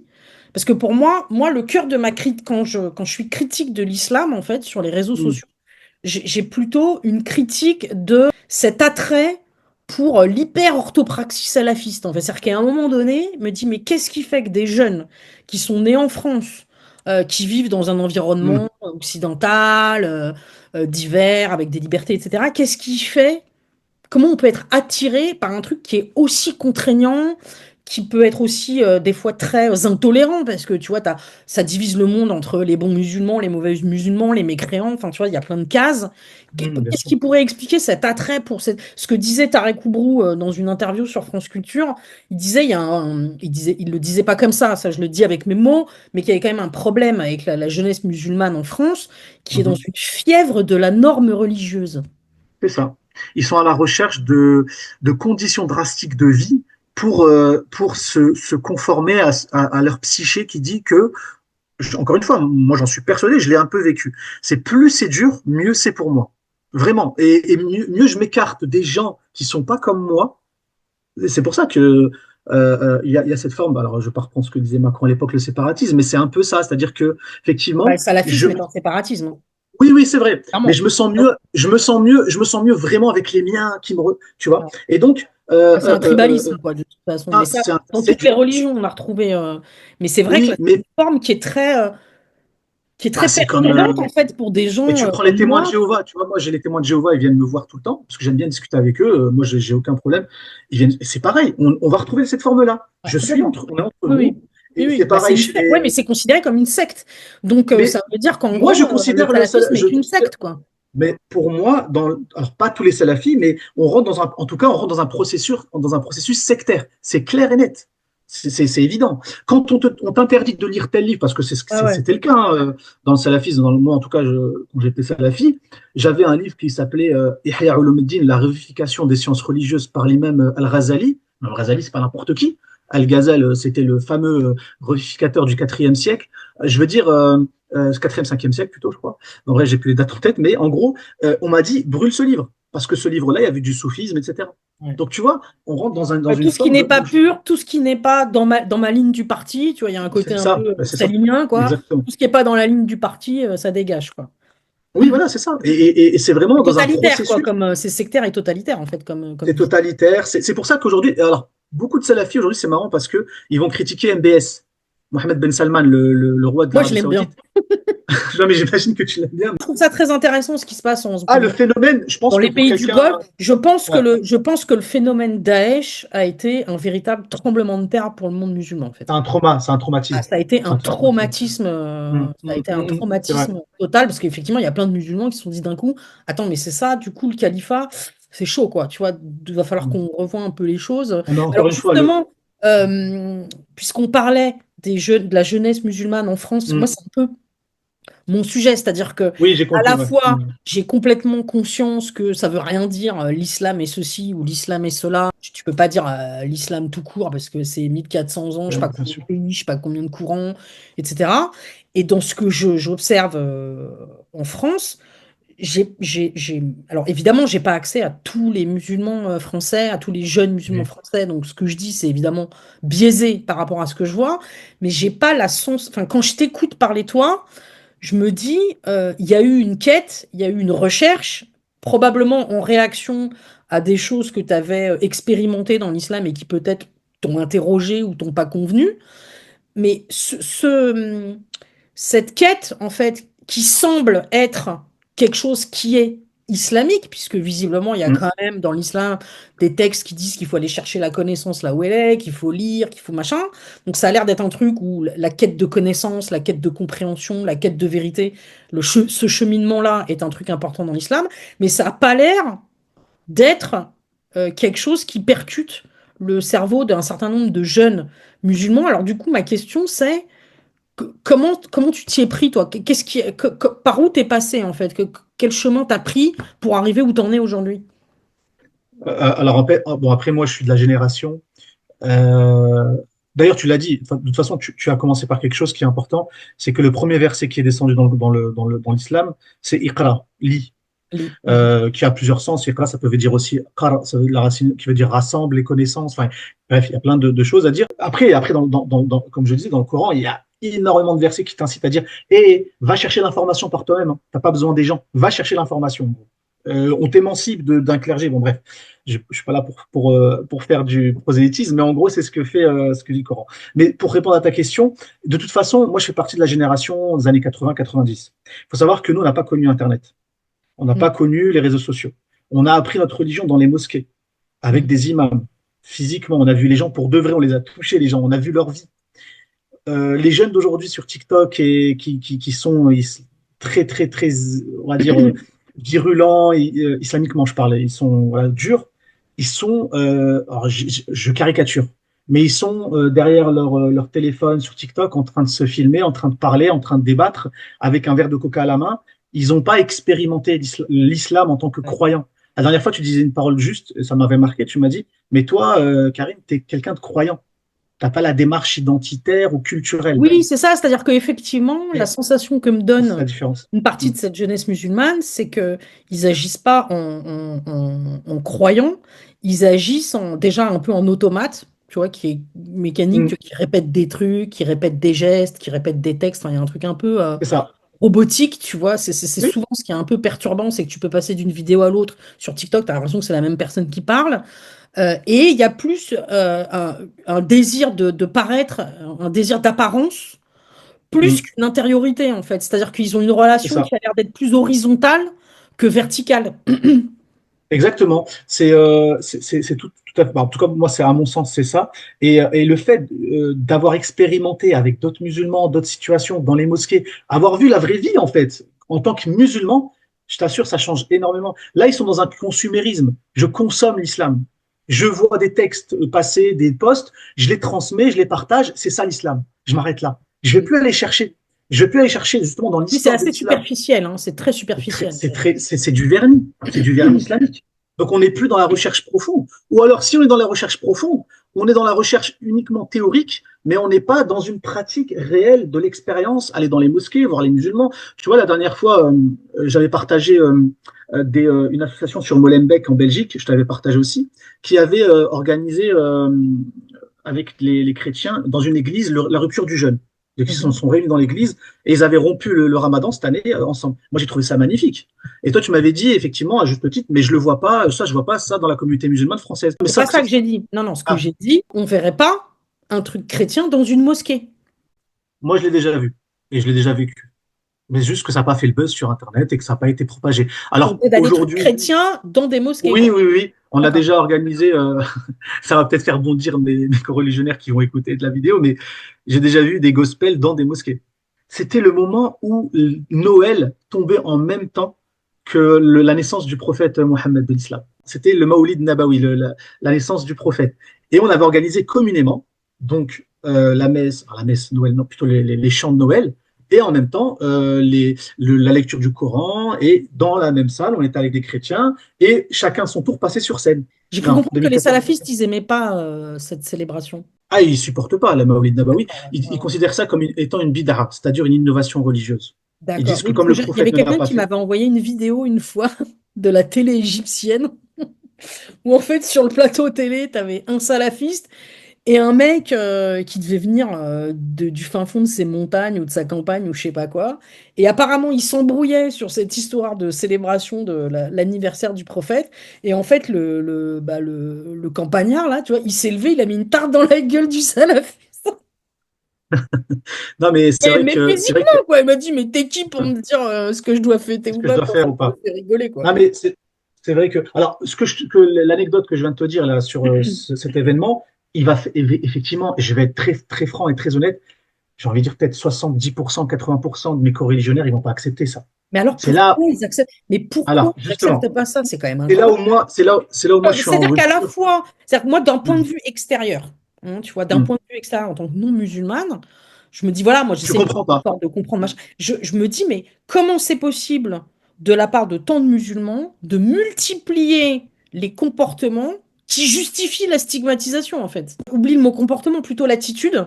Ah, d'accord. Ok. Tu vois, ce que tu viens de me dire, si Hmm. mes coreligionnaires m'entendaient, la plupart, Oui, c'est vrai. ils hallucineraient ou ils trouveraient ça, enfin, Oui, ils oui, aiment c'est vrai, ça, en fait. parce que Moi, tout je te dis, mais simplement, pourquoi ils ont des Hmm, réactions comme ça?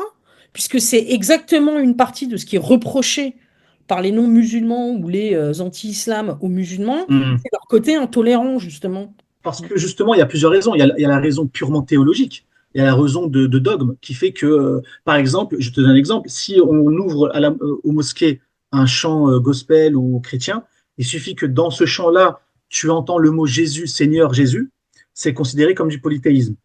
Mais dans Il l'histoire, pourrait y avoir un deal, on accepte les chrétiens et on leur dit, bon, bah, dites juste pas ça, enfin, tu vois. ah mais ça c'est possible. Non mais alors ça c'est Moi, ce possible. serait complètement possible. Bah, Ah il y a mais des alors, règles, comme t'enlèves tes chaussures pour entrer dans une mosquée. Bon, bah, la règle, c'est juste déclamez pas Jésus, fils de Dieu, trouvez d'autres versets, eh ben machin. ça c'est ça, mais ça c'est possible. C'est ce qui a été fait d'ailleurs. Et même nous, on n'a pas. Bref, on trouve un commun. De toute façon, c'est ça l'histoire des humains, c'est un commun accord en fait. Donc on se met d'accord sur des termes. Mais Ouais, bien ouais, évidemment voilà, que c'est ouais. possible. Mais d'ailleurs, c'est pour ça que moi je m'appelle Ikhwan al-Safa. Parce que Ikhwan al-Safa, pourquoi je m'appelle Ikhwan al-Safa? Ikhwan al-Safa, on ne sait même pas qui c'est, sont un groupe de savants musulmans, théologiens, mathématiciens, musiciens même, qui étaient plutôt donc du 4e siècle, enfin 10e siècle, donc à Quatrième l'Empire siècle de abbasside, l'Hégire, ouais.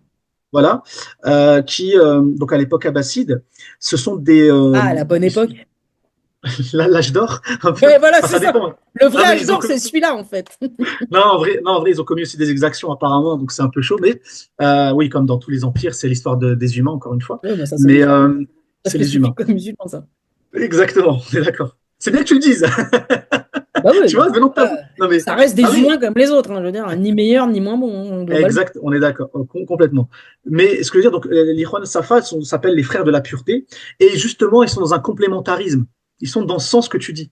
C'est-à-dire, et c'est pour ça que je les prends moi en exemple, alors, ils étaient plutôt tendance ismaélite, Mhm. chiite, Ouais. Mu'tazilites aussi. Ils n'étaient pas vraiment sunnites. Enfin, en vrai, on ne sait même pas qui ils étaient. Et en fait, on s'en C'est génial, fiche. c'est encore plus cool de pas savoir qui ils étaient, quoi. Mais c'est pour ça que je les Sans kiffe, en fait. étiquette, quoi. Sans éthique. Et je les kiffe. Pourquoi? Ouais, ouais. Parce qu'on ne sait même pas qui a écrit ces épîtres. Ils se sont pas vantés d'avoir écrit des encyclopédies. C'est l'une des premières encyclopédies islamiques. Ils discutent dedans de la magie, de la musique, l'art de la musique, les mathématiques, la théologie, la zoologie, enfin, plein de choses. Et si tu veux, ils te disent par exemple que les philosophes grecs sont aussi, en grosso modo, sont aussi des hommes de Dieu.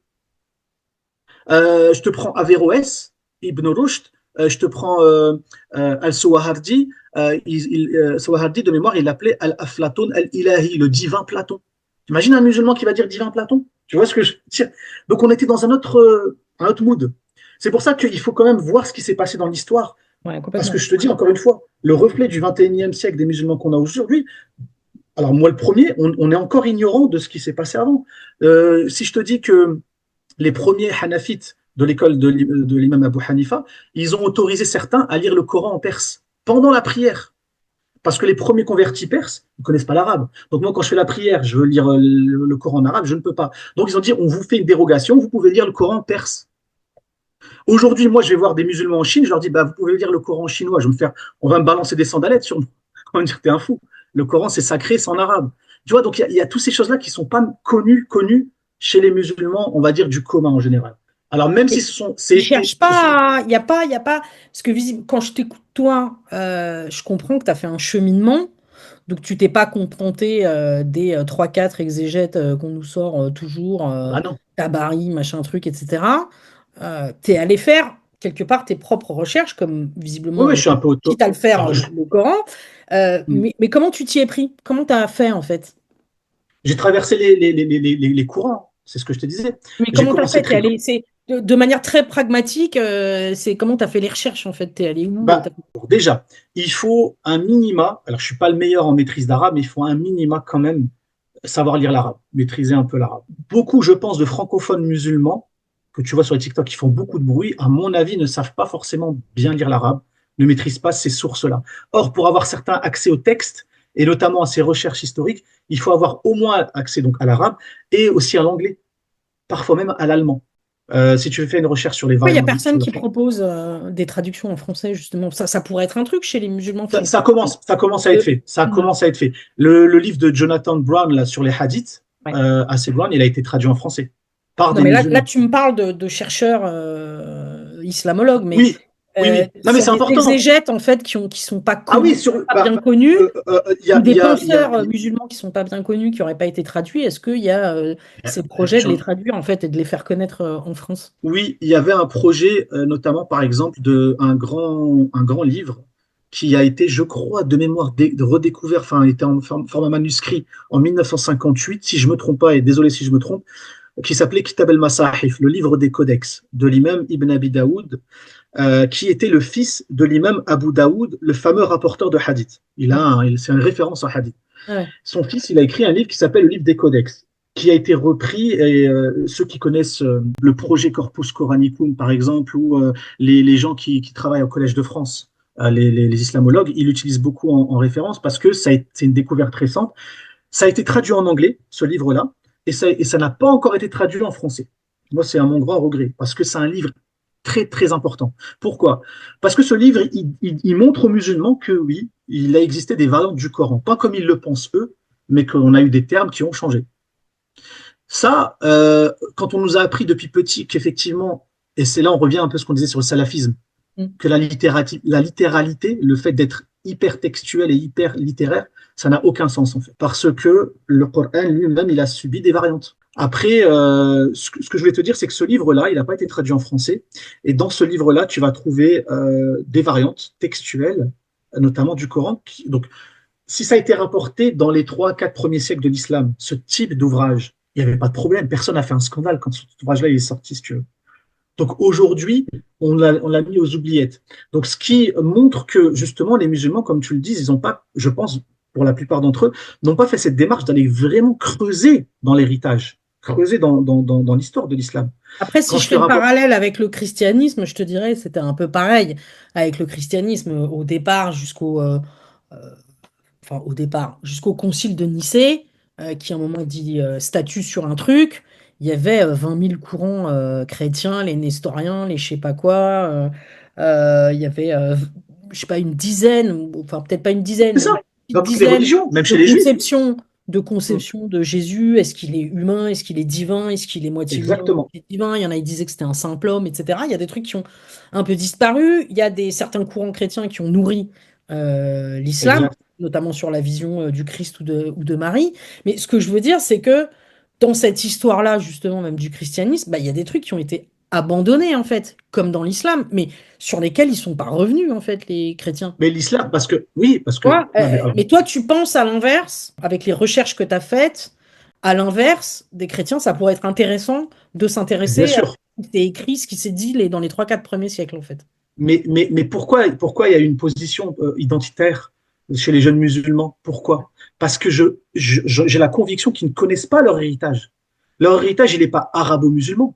Leur héritage, il est perse, il est arabo-musulman, il est yéménite. Enfin, il y a plein Tu vois, tu as parlé de l'apport notamment par exemple des judéo-nazaréens, des choses comme ça. Tu vois, moi, je dis quelque chose, alors ça va peut-être froisser mes frères et sœurs, entre guillemets, musulmans, mais pour moi, la Bible et la Torah, ce sont aussi mes héritages. C'est aussi mon héritage à moi. Je ne peux pas me considérer comme étant musulman si je ne crois pas à la Bible, si je ne vais même C'est un pas étudier la paradigme Bible. biblique, abrahamique, clairement, les Mais en trois. fait, c'est mon héritage. Je veux dire, mais même le Coran le dit. C'est pour ça que j'invite vraiment les gens à aller lire aussi Geneviève Gobillot, qui est très très intéressante sur le sujet, parce elle a écrit un article qui s'appelle, je crois, de mémoire, le Coran, grille de lecture aux écrits anciens, en gros. C'est-à-dire que le Coran, il y a le Coran, et le Coran te dit, ben, va aller chercher dans le testament d'Abraham et de Moïse ce que j'ai dit. Dieu te dit, va aller chercher là-bas. Va aller chercher dans la Bible, va aller chercher dans la Torah ce que j'ai dit. Mais est-ce que ce que tu dis là, c'est pas justement ce qu'on racontait tout à l'heure, le fait que, en fait, si ils s'intéressent pas à ces trucs-là, ou si d'une certaine manière il y a une forme un peu de rejet ou d'exclusion, enfin de non, non, on veut pas entendre parler de ces trucs-là, est-ce que c'est pas un petit peu parce qu'ils sont bien plus dans une logique identitaire que dans une logique de Oui, croyance spirituelle, quoi? ce sont des gens qui sont dans un culte, qui sont dans la culture. Ils sont pas dans la recherche ni spirituelle, ni même dogmatique, ni même théologique. Ils sont vraiment dans l'identitarisme, dans la culture. Ils ont cette approche-là. À travers ce prisme-là, je vais atteindre la religion, je vais atteindre Dieu, en fait. Parce que je suis arabe, je suis marocain, je suis algérien, je Ouais. suis même plus musulman, en fait. Oui, ils l'oublient, ça, vraiment pour de vrai. Alors que s'ils vont voir dans l'héritage, ils verront que justement, on n'en parle pas de ça en fait. Et que quand je dis C'est que... quand même le point positif, je pense, des lives, c'est d'avoir quand même des mecs comme Jack Le Fou et Amir. C'est-à-dire, à un moment donné, tu vois des mecs qui sont Mhm. maghrébins et qui sont pas musulmans. Franchement, Célina, au 21e siècle, des gens qui pensent encore que arabe égale islam, moi je comprends pas ça. Moi, les mumus, quand je parle avec eux, c'est ce qu'ils disent, hein. Après, Islamité et arabité, c'est souvent très lié. D'ailleurs, je sais que tu veux pas rentrer dans les trucs politiques, mais souvent, quand il y a des militants un peu d'extrême gauche, etc., qui veulent hmm, parler de ce sujet-là, quand il y a des problématiques qui sont liées à l'islam dans le débat public, ils ramènent souvent ça au fait qu'on est en train de taper sur un arabe. Tu vois, c'est-à-dire, tu parles d'islam, ils te parlent d'arabe, quoi. Tu vois, hmm. donc, que ce Ouais, mais soit je suis ces d'accord, mais moi je suis militants-là en ou un rupture certain nombre totale de avec ça. musulmans, ils ont quand Hmm. même ce truc, et je pense que les frères musulmans n'y sont pas innocents de ça. Il y a ce truc de islamité, arabité, quoi. Au-delà même des frères musulmans, non, moi je pense plus que beaucoup les salafis qui Ouais. ont cet attachement à l'Arabie Saoudite.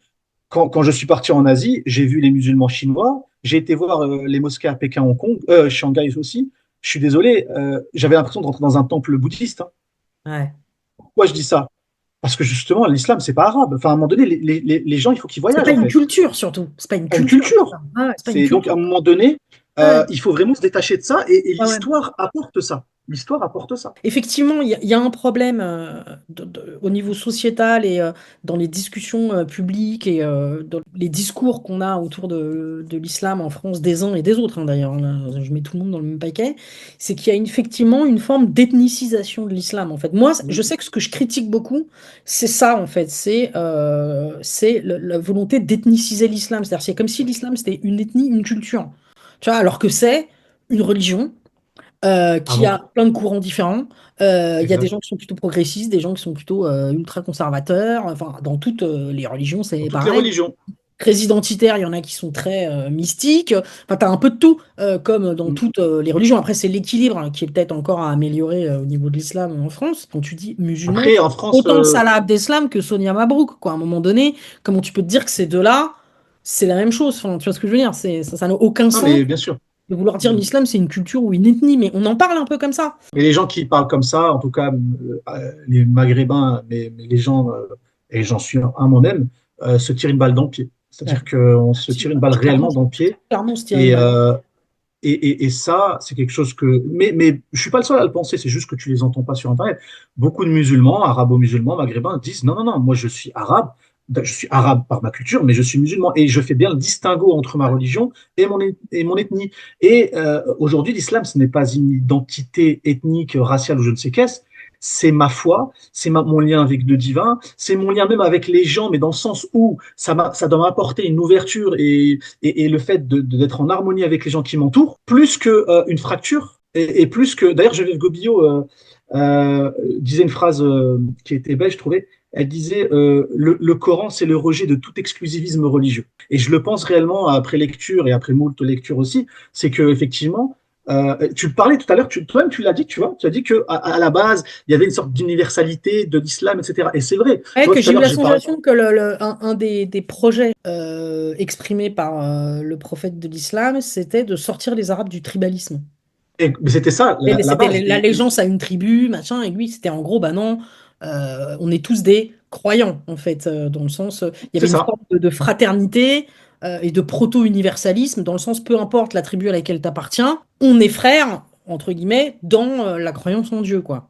C'est ça, et c'est ce que disaient les Ikhwan al-Safa dans leurs épîtres, que soit on est tous sauvés, soit on est tous perdus. Donc il y avait ce concept fraternel, peu importe d'où tu viens, ta religion, on atteint le même but, c'est-à-dire atteindre le divin, etc. Bref, il y a toujours eu cette aura d'universalisme qui a traversé les siècles, alors plus ou moins en fonction des courants idéologiques, etc., jusqu'à aujourd'hui, qui se ressent par exemple, notamment dans le soufisme, tu retrouves aussi beaucoup ce concept-là, mais c'est vrai que aujourd'hui on a un gros problème, mais ça c'est une des critiques qu'on peut faire, c'est qu'effectivement on mélange l'identité en disant bah non non non, moi je suis marocain, je suis algérien, je suis tunisien et je suis fier de l'être vraiment, alors que le prophète il a combattu cet aspect-là, il a vraiment combattu dans les hadiths en plus. Je peux te sortir des hadiths où il dit que ça équivaut, enfin c'est très grave de se revendiquer d'être tribaliste encore ou d'être nationaliste à ce point-là en tout cas.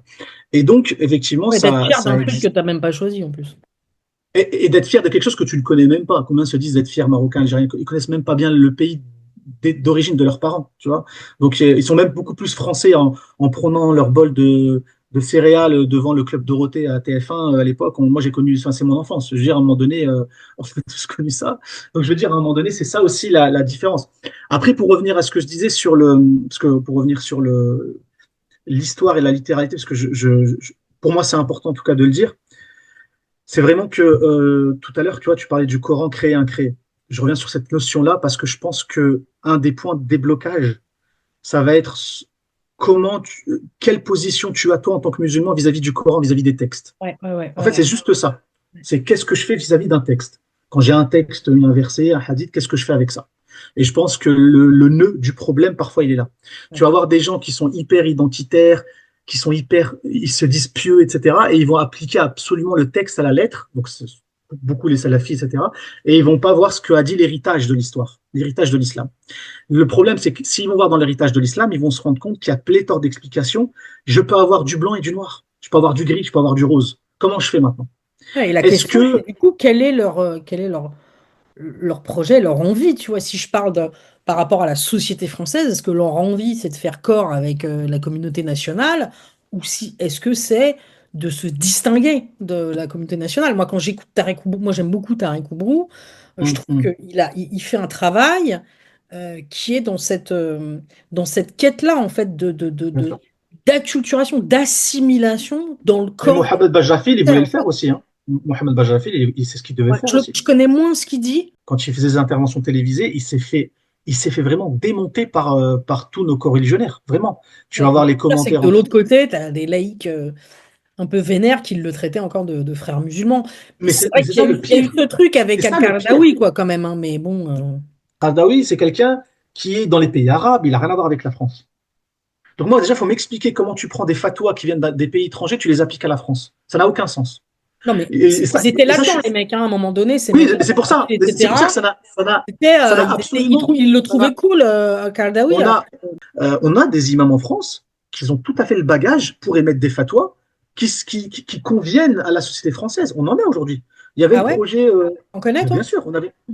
Ah oui, oui, il y en a, bien sûr qu'il y en a. Juste, ils sont pas forcément sur les réseaux sociaux, mais il y a des gens qui ont cette compétence-là, bien évidemment. Mohamed Bajrafil, il avait quand même une compétence. Malheureusement, il y est plus. Tu parlais de Tariq Obrou. Tariq Obrou, je le connais moins, même si je l'ai déjà écouté, mais il a forcément cette compétence. C'est pas quelqu'un, voilà. Euh, Même Chalgoumi, qu'on a beaucoup moqué dans ma commune, chez les musulmans, parce qu'effectivement, c'est un peu peut-être l'arabe de service, j'en sais pas, le musulman de Il y service, a mais beaucoup de racisme, hein, je malheureusement, trouve, hein, par rapport à lui, hein. oui, je suis d'accord, vraiment. Et c'est en Vraiment, plus enfin, alors, les mecs qui ensuite vont nous dire ouais, le racisme systémique en France, enfin, vois comment tu parles de Chalgoumi, quoi. Enfin, je veux dire, à un moment donné, non, mais c'est pour ça que, chaud quand même, hein, ouais. comment ils lui en mettent plein la gueule. Enfin, dire qui considère que le mec est pas super brillant, et bon, pourquoi pas, tu vois, j'ai pas de problème Non, c'est plus. Alors, avec ça. il y Mais a, de toute il y a façon, cet il aspect. rejette tout le monde. Il rejette Tarek Oubrou, il rejette Chalgoumi, il Hmm. rejette Abdenour Bidar. Ils prennent qui, en fait, quoi? Tu vois, à un moment donné, c'est qui leur référent? C'est quoi leur nourriture islamique à eux? Bah, tu as c'est ce que tu viens de dire tout à l'heure. Tu as un pan, tu as un scope de imams, de spécialistes, de théologiens, de savants, qui sont aussi diversifiés que les courants idéologiques existants en islam. Tu vas avoir des réformistes, tu vas avoir des sunnites ash'arites, tu vas avoir des sunnites, pseudo-sunnites, salafis wahhabis, tu vas avoir des ikhwan muslimin, des frères musulmans, tu vas avoir des soufis, tu vas avoir un scope. Mais Après, à par partir du moment exemple, où tu as à boire et à manger. prenons l'exemple des gamins sur TikTok. Donc ceux Ah, pour moi, ils on sont les plus rappelle, salafisés, etc. wahhabisés. Ils ont lu quoi, toi, à ton avis? Ils sont allés, Pour ils moi, sont leur allés. idéologie, pour moi, leur idéologie, elle est soit salafi wahhabi, soit beaucoup ash'ari. Tu as un peu de soufisme aussi. Par exemple, moi, chez les soufis, je suis beaucoup en contact, enfin, en tout cas, je m'entends beaucoup avec. Je conseille, en tout cas, c'est Slimane Reski. Bon, je sais que tu n'aimes pas René Guénon, mais voilà, il y a lui, il y a Tarek Oubrou aussi, je trouve qu'il a fait un travail très intéressant. Mohamed Bajrafil, j'insiste parce que malheureusement, il avait commencé à faire quelque chose, mais on l'a mis sur le banc des accusés. Et je sais qu'il y a beaucoup, beaucoup de musulmans qui ne le supportent pas. Mais pourquoi? Euh, Je ne sais pas, en fait, c'est quoi qui lui Bah, je reproche? pense que il y en a qui sont restés dans leur position un peu identitaire. Et Mm. quand il a dit la fameuse phrase, la France applique la charia Ah dans ouais. son ensemble, parce que Qu'est-ce qu'il voulait dire par là? de mémoire, il avait dit que comme la charia, la priorité, c'était la préservation de la vie. C'est ça la priorité dans les ordres de, si tu veux, pas de préférence, mais de priorité dans la charia, les piliers de la charia, en gros, c'est de dire bah, la préservation de la vie prévaut sur toute autre chose. Donc en France, vu que bah, il y a forcément une sécurité sociale, il y a les soins, etc., on prend soin de la population, bah, c'est en cela, elle applique la charia. Tu comprends ce que je veux dire? C'est juste des axes Mais majeurs. ce qui est étonnant Bien sûr. avec dans les réactions qu'ils peuvent avoir, c'est que c'est tout de suite assez virulent et du rejet. Ça pourrait être juste ah tiens, il a dit ça, je suis pas forcément d'accord avec. Enfin, tu vois, ça pourrait être beaucoup plus Non, modéré dans les réactions. ça a été un choc parce qu'il y a eu des positions identitaristes, c'est ce que tu as dit. Et d'ailleurs, les gens qui commentent, alors c'est pas tous, mais les gens qui commentent de manière virulente sur les réseaux sociaux, etc., souvent, c'est les gens qui se manifestent et qui parlent beaucoup, qui donnent de la voix, sont les gens les plus virulents.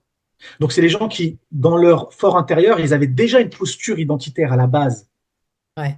J'ai tendance à dire, je pense que le problème, c'est plus le tribalisme que l'islam. Parce que déjà, il faut définir l'islam, ça dépend quel. Enfin, tu vois, si tu vois Sonia Mabrouk, Kaina Baloul, Abdenour Bidar, Ouchel Goumi ou Tarek Oubrou, j'ai envie de dire, Bah après faut vraiment que Sonia ces Mabrouk, gens-là, ils posent un problème, absolument non. pas. Tu Et vois? Sonia Mabrouk, je suis pas sûr qu'elle soit musulmane, hein. Ah, je sais Mais pas, si, elle est mais musulmane. Tu avais même d'accord. Amin El-Khatmi, qui était le président du Printemps républicain, qui est franco-marocain et musulman. C'est-à-dire qu'il y a aussi toute cette diversité de Oui, musulmans c'est ça. qui a l'air d'être C'est global. rejetée à la fin, qui a l'air d'être rejetée plus par les musulmans eux-mêmes que même par ce qu'on appelle l'extrême droite aujourd'hui. Mais quand tu as accès à cette diversité de profils, tu peux pas. C'est compliqué de dire l'islam est un problème. Donc en fait, quand tu creuses, tu te rends compte que Mhm. derrière le problème, c'est le tribalisme. C'est-à-dire ceux qui sont tribalistes forcément le sont aussi avec la religion. Enfin, tu vois, il n'y a pas de raison que tu le sois pour un truc et pas pour d'autres. Et Bien qu'au sûr. fond, c'est ça le cœur du problème. Et effectivement, quand tu es en France, la République française, bah, c'est l'universalisme. Son ennemi numéro un, ça a toujours été le tribalisme. Et pas que le tribalisme musulman actuel, hein. Il y a d'autres tribalismes avant, quoi, tu vois. Ça a toujours été son ennemi numéro un.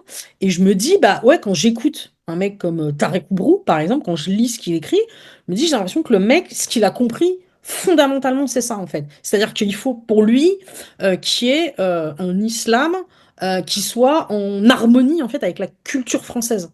Parce que, en fait, il faut que l'islam ne soit pas tribaliste. C'est une spécificité culturelle d'avoir ça attribut chez les Arabes.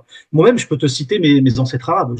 J'ai un arbre généalogique qui traîne chez mon père, où je sais mon arrière-grand-père, telle tribu, telle tribu, telle tribu, arrivé D'accord. jusque même la famille du prophète, entre guillemets. Voilà, bref. Donc, mais c'est vrai il y a vraiment c'est quelque chose d'ancré culturellement. Moi, je peux te citer ma tribu, etc. Et c'est vrai que le prophète est venu pour ça. Et paradoxalement, aujourd'hui, comme tu l'as dit, les gens qui vont critiquer le plus les musulmans, peu importe leur idéologie, ce sont les musulmans eux-mêmes. Ouais, Ils vont être plus durs je veux dire, ils que... sont très très durs avec des gens comme Amin Oui, El-Khatmi, comme Sonia Mabrouk. Et je me dis, mais attends, mais du coup, c'est qui enfin, c'est qui le bon musulman pour eux, tu vois? Tu le disais tout à l'heure quand tu me parlais des musulmans chinois, mais moi c'est aussi un truc que j'ai vite compris quand les gens me disent ouais mais l'islam c'est ceci c'est cela, je fais mais déjà tu me parles de quel islam? Est-ce que tu me parles des c'est confréries ça. soufis au Sénégal? Est-ce que tu me Mm, parles du Tadjikistan où ils ont carrément interdit le hijab dans la rue? Est-ce que tu me parles bah, des Ouïghours? Tu me parles de quels musulmans en fait? Ça n'a c'est aucun ça. sens. C'est-à-dire que en vrai tu te rends compte que anthropologiquement, bon, sauf à cause de la vague de salafisation, mais si tu enlèves ce truc-là, tu te rends compte que bah, l'islam, en fait, il prend la couleur des cultures locales, toujours.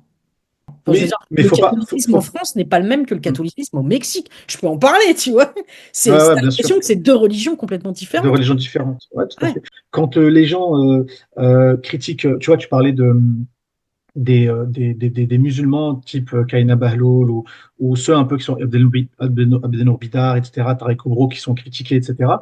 Parce que justement, ils sont peut-être sortis du prisme un peu culturel, justement, et ils sont identitaire. recentrés, Ils sont pas du tout dans le truc ils identitaire. sont Ça, sortis du prisme. voilà. Après, il y a aussi un phénomène, il y a le rejet de l'Occident. Et qu'est-ce Ouais. que ça veut dire l'Occident? C'est quoi les C'est valeurs de toujours dans le l'Occident? délire identitaire pour moi, le rejet de l'Occident. Ça reste Justement, non, la mais c'est matrice important identitaire. parce que je pense qu'aujourd'hui, c'est ce qui se passe. C'est-à-dire qu'en fait, il y a un rejet de l'Occident. Mais définis-moi l'Occident, les valeurs de l'Occident. C'est le wokisme, mais le wokisme aussi, il est rejeté par l'Occident, par une partie des droites, de la droite de l'Occident. Comment tu fais? Pas que les Parce droites, que, hein. Les et pas libéraux, que la pour droite moi d'ailleurs. aussi, on rejette Même le les wokisme. ouais, voilà. Surtout que rien ne Qui se les mélange. empêcherait d'être de droite en Occident. Enfin, tu vois ce que je veux Oui, dire? bien C'est que je sûr. comprends pas. Oui, Rien ne les empêche de se dire, bah moi je me revendique bien français ou belge ou machin. Il se trouve que par ailleurs, je suis musulman, mais ça me regarde. Et je suis pas d'accord avec le wokisme, les trans, les machins. Bah très bien, bah t'es de droite, quoi. Il n'y a pas de problème. Ce qui est gênant là-dedans, à mon sens, c'est que c'est vraiment en miroir de ce que peut dire l'extrême droite sur l'islam et les musulmans. C'est Mm. la même chose. C'est le rejet de l'Occident, rejet de l'islam. Oui, mais je Tu pense vois, que c'est ils se répondent en fait, des les deux. C'est un miroirs. ping-pong. Ils jouent au ping-pong, hein. Là, Ils ça fait font du. 10 ans que tu les regardes jouer au ping-pong. Tu dis, bon, bah, vous nous dites quand vous avez fini votre partie. Parce que Voilà. moi, je voudrais terminer quand même Ouais, avec. parce que ouais, ça fait 2 heures. Voilà. Donc, je voudrais terminer Ouais, avec trois Vas-y. Ouais. questions. La première, qui est Ouais. vraiment une interrogation que j'ai moi-même, c'est que ce que moi, j'avais compris un peu de l'islam, tu me dis si je me trompe, mais que la rupture qu'amenait l'islam par rapport aux deux monothéismes précédents, c'était une forme de monothéisme radical, c'est-à-dire une forme de relation directe entre le croyant et Dieu et son créateur. Et j'ai l'impression que, en fait, l'islam a rajouté 300 000 intermédiaires. C'est-à-dire que quand toi, tu me dis, il y a un moment donné, la démarche du croyant, qui est différente de la démarche de l'identitaire, c'est d'aller chercher à l'intérieur des textes, à l'intérieur de son histoire, de son héritage, je me dis, ok, là, j'ai l'impression de voir un mouvement qui est un peu le mouvement de la relation directe avec son Dieu. C'est-à-dire, à un moment donné, où je ne vais pas forcément suivre ce que dit tel ouléma, tel machin, tel truc, c'est ce qu'ils disent eux. Moi, mon rapport, comme il est direct à Dieu, je vais chercher comme je veux ce que je veux, en fait, tu vois. Et j'ai l'impression qu'on a rajouté 80 000 intermédiaires, qu'en plus, il y a une forme d'idolâtrie, à mon sens, hein, du prophète, ou des califes bien guidés, ou je sais pas quoi, qui me semble être un peu en contradiction avec le truc de monothéisme radical. Alors, est-ce que je me trompe un peu en disant ça? Non, t'as en partie raison. Euh, Si bien que aujourd'hui, on se vante aujourd'hui, notre religion est une religion sans clergé. On le dit souvent ça. On dit que c'est l'avantage justement de l'islam, et c'est vrai. Après, il y a effectivement une sacralisation à un moment donné de l'histoire. C'est pour ça qu'il faut aller chercher dans l'héritage. Je reviens toujours à cette notion-là. Il faut vraiment aller creuser. C'est très important pour les musulmans pour justement pouvoir faire un travail de réforme. Alors, pas de réforme des textes sacrés en tant que tels, mais de la compréhension des textes. Vraiment. Euh, mais effectivement, on a une idéalisation parfois de l'époque califale, alors qu'on sait qu'à l'époque, l'Empire omeyyade et l'Empire abbasside, il y a eu plein de choses horribles qui ont été faites, il faut dire la vérité. Faut être franc. Donc, oui, oui, tu Ouais, as c'était raison. des humains Ah, comme les autres, quoi. On a l'impression des qu'ils humains comme les autres qui ont fait ils ont des vu comme des erreurs, demi-dieux. Bah, t'as envie de bien dire sûr. non, c'était des humains comme les... Bien sûr. C'est d'ailleurs ce que je trouve intéressant dans l'islam par rapport aux deux autres Mm. religions, justement. C'est pour ça que ça m'étonne, en fait, la forme que ça prend aujourd'hui l'islam. C'est que, justement, on te parle d'un prophète qui est un simple humain. D'ailleurs, le prophète lui-même, il le dit, hein. Tu sais, il y a un hadith, alors je ne l'ai plus précisément dans ma tête, mais dans le sens, c'est de dire que, en gros, quand il fait un travail en tant que tel, s'il a fait une erreur, on peut le corriger, surtout si c'est un travail mondain, de la vie mondaine. En gros, c'est qu'un humain, quoi, je suis comme vous.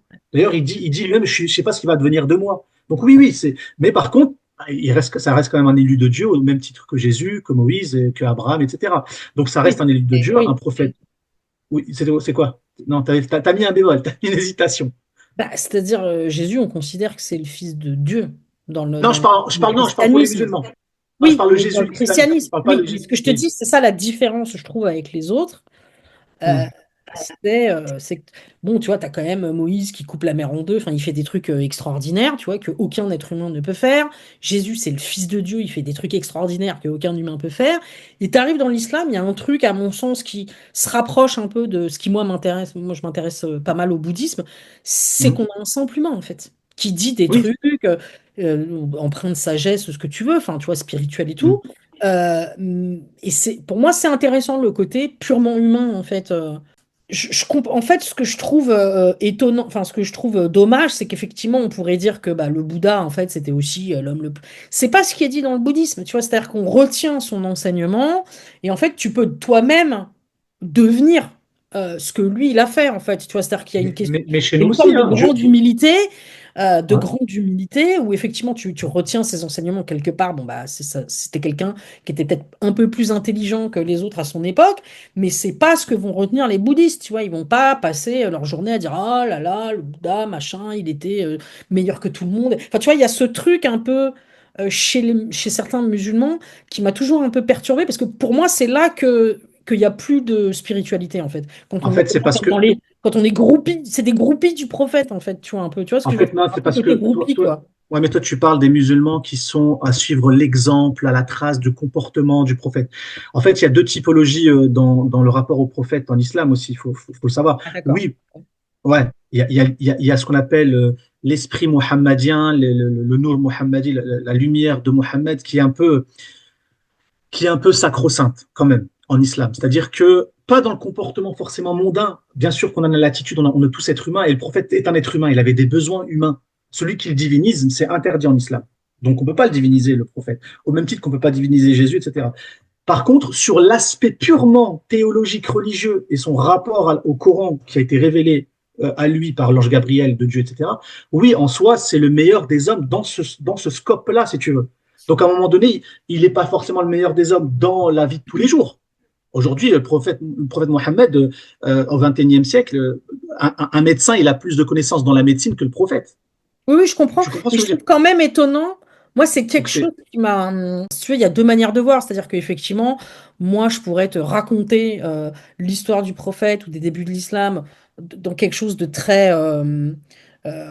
Qui regarde, qui porte un regard très bienveillant et qui voit le prophète comme un être humain assez extraordinaire, pas au sens magique, tu vois, mais un humain, voilà, tu vois, c'est un orphelin, il se fait dégager de son bled, enfin, tu vois, enfin, bref, il lui arrive quand même plein de trucs pas cool, tu vois, puis il arrive à surpasser tout ça. Donc il y a une manière, je pense, de le voir comme modèle, et il y a une autre manière qui est plutôt une forme de fétichisation. Je sais pas comment expliquer, tu vois, il y a quand oui, même oui, j'ai compris. Ouais, ouais. je Mais ça, c'est comprends, dans enfin, toutes les je religions. m'exprime pas bien, mais j'ai l'impression, moi, de, Ouais.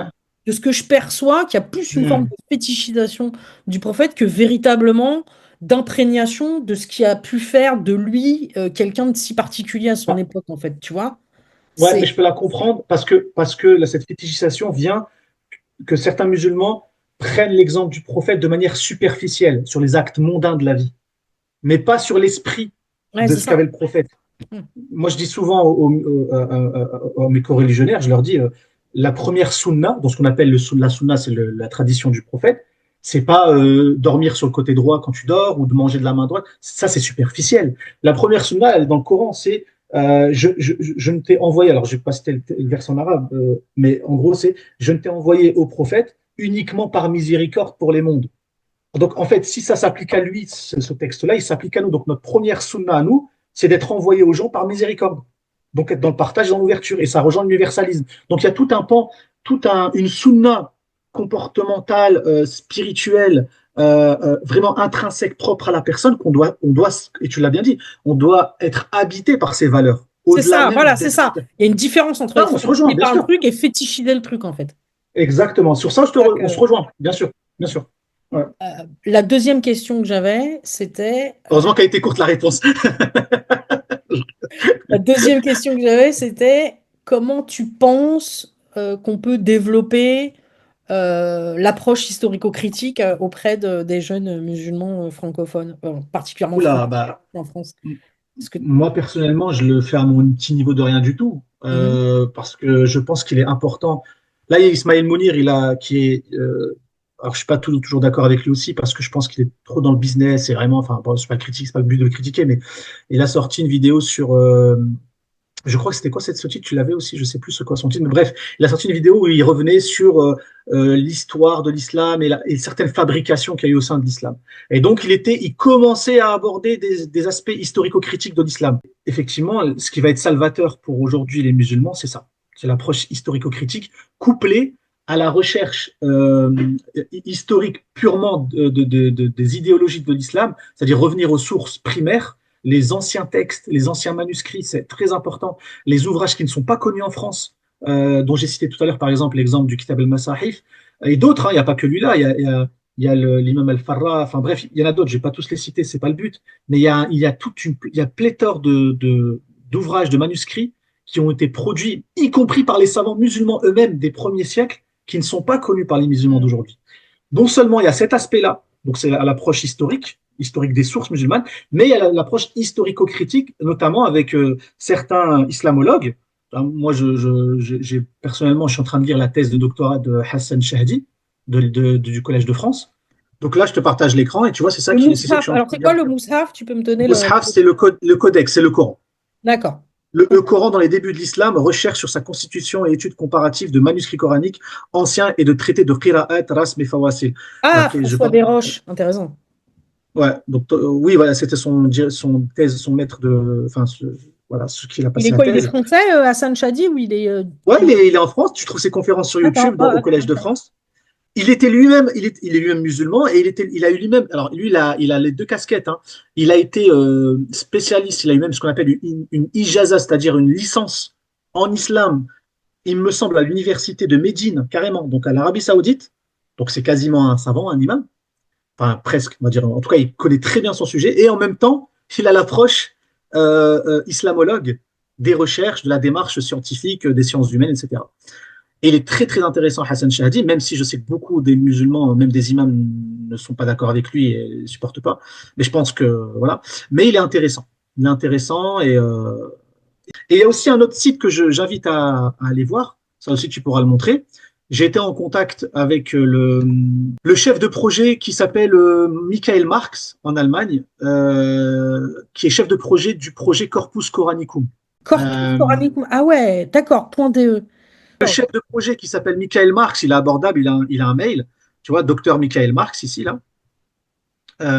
Il est très très bien. Il a fait l'interview à France Culture justement sur ce projet-là. C'est un projet qui dure depuis de nombreuses années. L'idée, c'est de rassembler toutes les bases, la plus grande base de données des manuscrits les plus anciens du Coran, Oh la vache, pour incroyable. en faire voilà, pour en faire si tu veux, un travail un peu philologie aussi, Ah, et vas-y, clique également sur de un truc, je veux bien voir. Variante de lecture. Ouais, bon, n'importe, peu importe. Ah, pardon, je crois que tu voulais. Bah, j'ai cliqué sur, Non, on s'en sur fout, les peu importe. manuscrits. Ok, parcours. Pas alors. Voilà. Bon, bref. Oh la vache. Ah ouais, d'accord. Voilà, tu vois, tu as une navigation par verset. Tu vas lire sur Surat al-Fatiha, par exemple la première sourate. Tu veux dire, voilà, moi je veux les variantes de lecture de cette sourate. D'accord? Et là, il te répertorie. Alors, il n'a pas encore fini. C'est pour ça que je lui avais écrit à l'époque. J'ai dit, écoute, voilà, je lui ai dit, écoutez, moi, je suis un simple musulman, un peu autodidacte, j'aime bien la recherche. Et je trouve qu'il y a certaines variantes qui manquent dans le répertoire que vous avez fait. Il m'a dit, oui, merci beaucoup, etc. Il m'a dit, effectivement, par exemple, l'imam Ibn Abi Daoud, dans son livre qui s'appelle Masahif, ils n'ont pas répertorié ces variantes à lui. Donc, ils sont en cours d'alimenter toujours cette base. Mais juste pour les gens qui vont regarder, tu vois. On a vraiment toute la. Donc, on sait que l'ouvrage, tu vois, il y a chez Sibawayh, qui était un spécialiste de la grammaire arabe, dans El-Kitab, voilà, il lisait tel verset comme ça, si tu veux, avec telle, telle variante. Ce qui est en vert, c'est la version canonique du Coran, D'accord. telle qu'on la lit aujourd'hui, tu vois. Donc, il présente plusieurs variantes. Donc, dans le sixième verset, je vais citer en arabe, tu as le verset dans Surat al-Fatiha, dont tous les musulmans la connaissent qui prient, tu as Ihdina Sirat al-Mustaqim. C'est le sixième verset. Le terme Ihdina, il est remplacé ici chez Muqatil ibn Sulayman, qui est un des premiers exégèses de Coran. Et au lieu, il a répertorié cette lecture. Il n'a pas dit Ihdina, mais Arshidna. Le sens il diffère, c'est-à-dire que Arshidna, c'est plus profond. Ihdina Sirat al-Mustaqim, ça veut dire guide-nous dans le droit chemin. Arshidna, c'est aide-nous. Et tu as une autre variante, Basirna. Basirna, Sirat al-Mustaqim, chez Abu Hayyan, donc un autre imam, lui, il a répertorié celle-là en non canonique pour dire montre-nous. On n'est plus dans la guidance, mais montre-nous le droit chemin. Donc derrière, il y a toute une réflexion en disant non, je veux pas que tu me guides seulement, je veux que tu me le montres avec des preuves, ce droit chemin. Mm. Donc tu vois, déjà, rien que là, tu as tout un scope, tu as tout un complémentarisme qui va se mettre en place d'analyse du verset. Donc ça ouvre les champs des possibles du Coran. Et ça, Mhm. c'est hyper intéressant pour nous, musulmans, aujourd'hui, avec les nouveaux défis. Aujourd'hui, on n'a pas le droit. Alors ça a été dicté très tôt par l'imam Ibn Mujahid et d'autres justement, on est au quatrième siècle de mémoire, qui ont canonisé le Coran en disant, bah, ce terme-là, les termes qui divergent de la graphie de Uthman, on ne les lit plus dans la prière. Tu peux les utiliser comme source, et ça c'est important, il faut que les musulmans s'y entendent. On peut les utiliser comme source exégétique du Coran. C'est-à-dire que les doctes de l'islam en jurisprudence, ils peuvent utiliser des variantes du Coran pour expliquer des versets et pour édicter des lois. C'est possible. Mais tu ne peux plus les lire dans les prières Et pour tu les éviter, ce dis qui est pas dans normal. les prix. D'accord, ouais. Voilà. Mais tu peux les utiliser pour ta réflexion, etc. Et encore, il y a divergence comme toujours dans tous les points de l'islam. C'est pour ça que, pour revenir à Jack Le Fou, etc., quand il dit, ouais, il y a ijma, il y a consensus, en fait, c'est faux. Ouais. Il Il y y a a une forme quasiment. un désir d'absolu qui est un peu le même que les fondamentalistes musulmans. Mais exactement. Et c'est ce que William Louis dénonçait, hein. Il y a des points communs énormes entre certains, beaucoup de salafis en tout cas, ou des gens qui sont fondamentalistes, etc., et les gens comme les apostats ou Jack Le Fou. Pourquoi? Oui, dans la manière Parce que, d'aborder la religion et les non textes. mais oui, ils mettent pas de nuance, alors que la nuance a existé et il y a beaucoup plus de nuances que de convergence en islam. De deux, c'est soit noir ou blanc, halal ou haram. Il n'y a pas de nuance. C'est-à-dire que Oui, eux-mêmes sont dans une forme de déification absolutiste des textes et de la religion. Tu vois? Si tu es un vrai critique des fondamentalismes ou de l'identitarisme religieux, tu as justement intérêt à ramener la religion à un terrain humain, en fait. Pour moi, ça c'est une pose. histoire de fenêtre d'Overton, quoi. C'est quoi Il banalise effectivement, ouais, c'est vrai. l'option la plus euh, cohérente? C'est que les musulmans soient des êtres humains ou que les musulmans soient pas des êtres humains, en fait. Tu vois? Tu vois ce que je veux Non, dire? non mais C'est c'est vrai. une histoire de Et, fenêtre d'Overton, c'est-à-dire que ce n'est pas. Et pour moi, l'autre truc de la fenêtre d'Overton, c'est pour moi, ce n'est pas possible qu'une idéologie puisse exister pendant 1400 ans en étant ce que vous dites qu'elle est. C'est-à-dire un truc barbare, totalitaire. bien sûr. Ça l'a été à certains moments, évidemment, mais je veux dire, ça peut pas être que ça. Ça ne tiendrait pas 1400 ans. Il n'y a aucun être humain sur la planète qui accepterait qu'un truc comme ça dure 1400 ans. C'est pas vrai. D'accord. Regarde, en Iran, les mollahs, ils vont bientôt tomber. Ça fait un peu plus de 40 ans qu'ils sont là. Les mecs Mm. vont pas durer 1000 ans. Enfin, tu vois ce que je veux dire? Ça Oui, n'existe ça pas. doit évoluer. Ça n'existe pas. Pour ça, et ce sont les hommes qui font la religion et pas l'inverse, entre guillemets, Voilà. comme on dit. Exactement. Et alors, pourquoi Donc, tu es musulman? Et on finira là-dessus. Pourquoi tu es encore moi, je suis musulman? musulman. Qu'est-ce qui te plaît et qu'est-ce que tu retiens Parce que, de l'islam, parce toi? qu'en fait, parce que, alors, encore une fois, je l'ai dit souvent au cours de notre échange, mais pour moi, l'islam, ce n'est pas une religion. En fait, je transcende, grâce à l'islam, le concept même de religion. Le religion, c'est trop restrictif pour moi pour définir l'islam. Donc, je ne suis plus dans une démarche, je vais y arriver, religieuse, mais dans une démarche bien évidemment spirituelle, de transcendance vers le divin, donc dans une démarche propre à moi, intime. Et mon objectif, d'ailleurs, comme le dit le Coran aussi, c'est de qu'est-ce que moi je vais apporter aux gens qui sont autour de moi. C'est mon objectif. Voilà pourquoi je suis musulman, parce qu'effectivement, et tu l'as dit tout à l'heure aussi, je n'ai pas besoin de gens ou de clergé ou quoi que ce soit pour être connecté avec ce quoi en moi je crois, c'est-à-dire en Dieu ou en Allah justement. Et voilà, j'ai mes prières, et j'ai besoin de ce contact aujourd'hui pour Mhm. évoluer dans ma vie. J'ai une vie tout à fait normale, j'ai pas besoin de vivre dans une restriction énorme. L'islam te permet d'être autant épanoui dans la vie de tous les jours aujourd'hui, dans n'importe quel pays, il n'y a aucun problème, on a les outils pour. À partir du moment où on me laisse pratiquer ma religion, c'est-à-dire dans mon intimité, chez moi, et je suis pas là pour déranger les gens, tu sais, même moi au travail, les gens, ils ne savent même pas que je suis musulman. Mhm. Ils le savent à partir du moment où, par exemple, quand je suis dans des repas pour le travail, ah bah tu bois pas d'alcool, tu ne manges pas de viande, pas de porc, je fais bah non. Ah mais d'accord. Et après, ils osent pas trop me poser la question. Mais après, quand ils posent la question, des fois, je le dis même pas que je suis musulman. Je dis ouais, ouais, non, mais c'est propre à moi, je suis végétarien, tu vois. Genre, je dis ça, tu vois. Mais des fois, je le dis. Je me dis, ah ouais, je savais pas, Karim, t'es musulman. Je fais ouais, ouais. Ah, mais tu sais. Et des fois, on me dit, ah, mais t'es pas comme les autres et tout. Je fais, comment ça, ça veut dire quoi les autres? Et c'est là où ça me tue, tu vois. Je me dis, mais je fais, non, Bah, c'est t'es pas normal, c'est juste. identitaire. T'es pas identitaire. Oui, voilà. C'est vrai que nous, on retient beaucoup le côté identitaire Mais de tu l'islam vois, ce qui est des marrant, 15-20 dernières années, quoi, on va dire. Vraiment. tu vois, la dernière fois, je parlais avec un collègue juif. On s'entendait pas parce que lui, forcément, pro-Israël, et moi, bah, je suis pro-Palestine. Hein, voilà, ça aussi, c'est une chose sur laquelle je serai jamais, parce que pour moi, c'est clairement, on est au-delà même du concept de religion. Pour moi, c'est vraiment, encore une fois, voilà, bref, on va pas parler de ça, c'est pas le Bon, on sujet. va pas parler de ça parce qu'en plus, on va pas être d'accord. Donc, mais on s'en On fout. va pas être, voilà, C'est pas on va très pas être important. d'accord, toi et moi. C'est Voilà, pas important. C'est pas on important. sait qu'on ne va pas être, c'est pas important, on va pas être d'accord.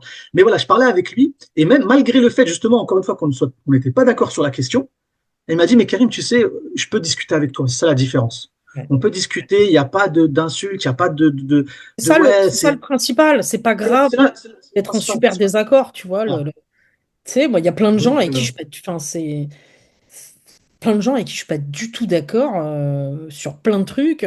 Tu vois, on s'engueule sur un sujet, puis après, on va boire une bière ensemble ou un thé ou peu importe. Enfin, tu vois, ouais. c'est pas la fin du monde. Enfin, tu vois, les gens en plus ne se résument pas à ce qu'ils pensent ou Mm, à ce qu'ils croient. En plus, on peut changer d'avis. bien sûr. Et les qualités d'un être humain, c'est pas forcément que ses idées politiques. Enfin, bah, je te remercie beaucoup. Merci à Merci, toi. merci, merci, merci, vraiment beaucoup.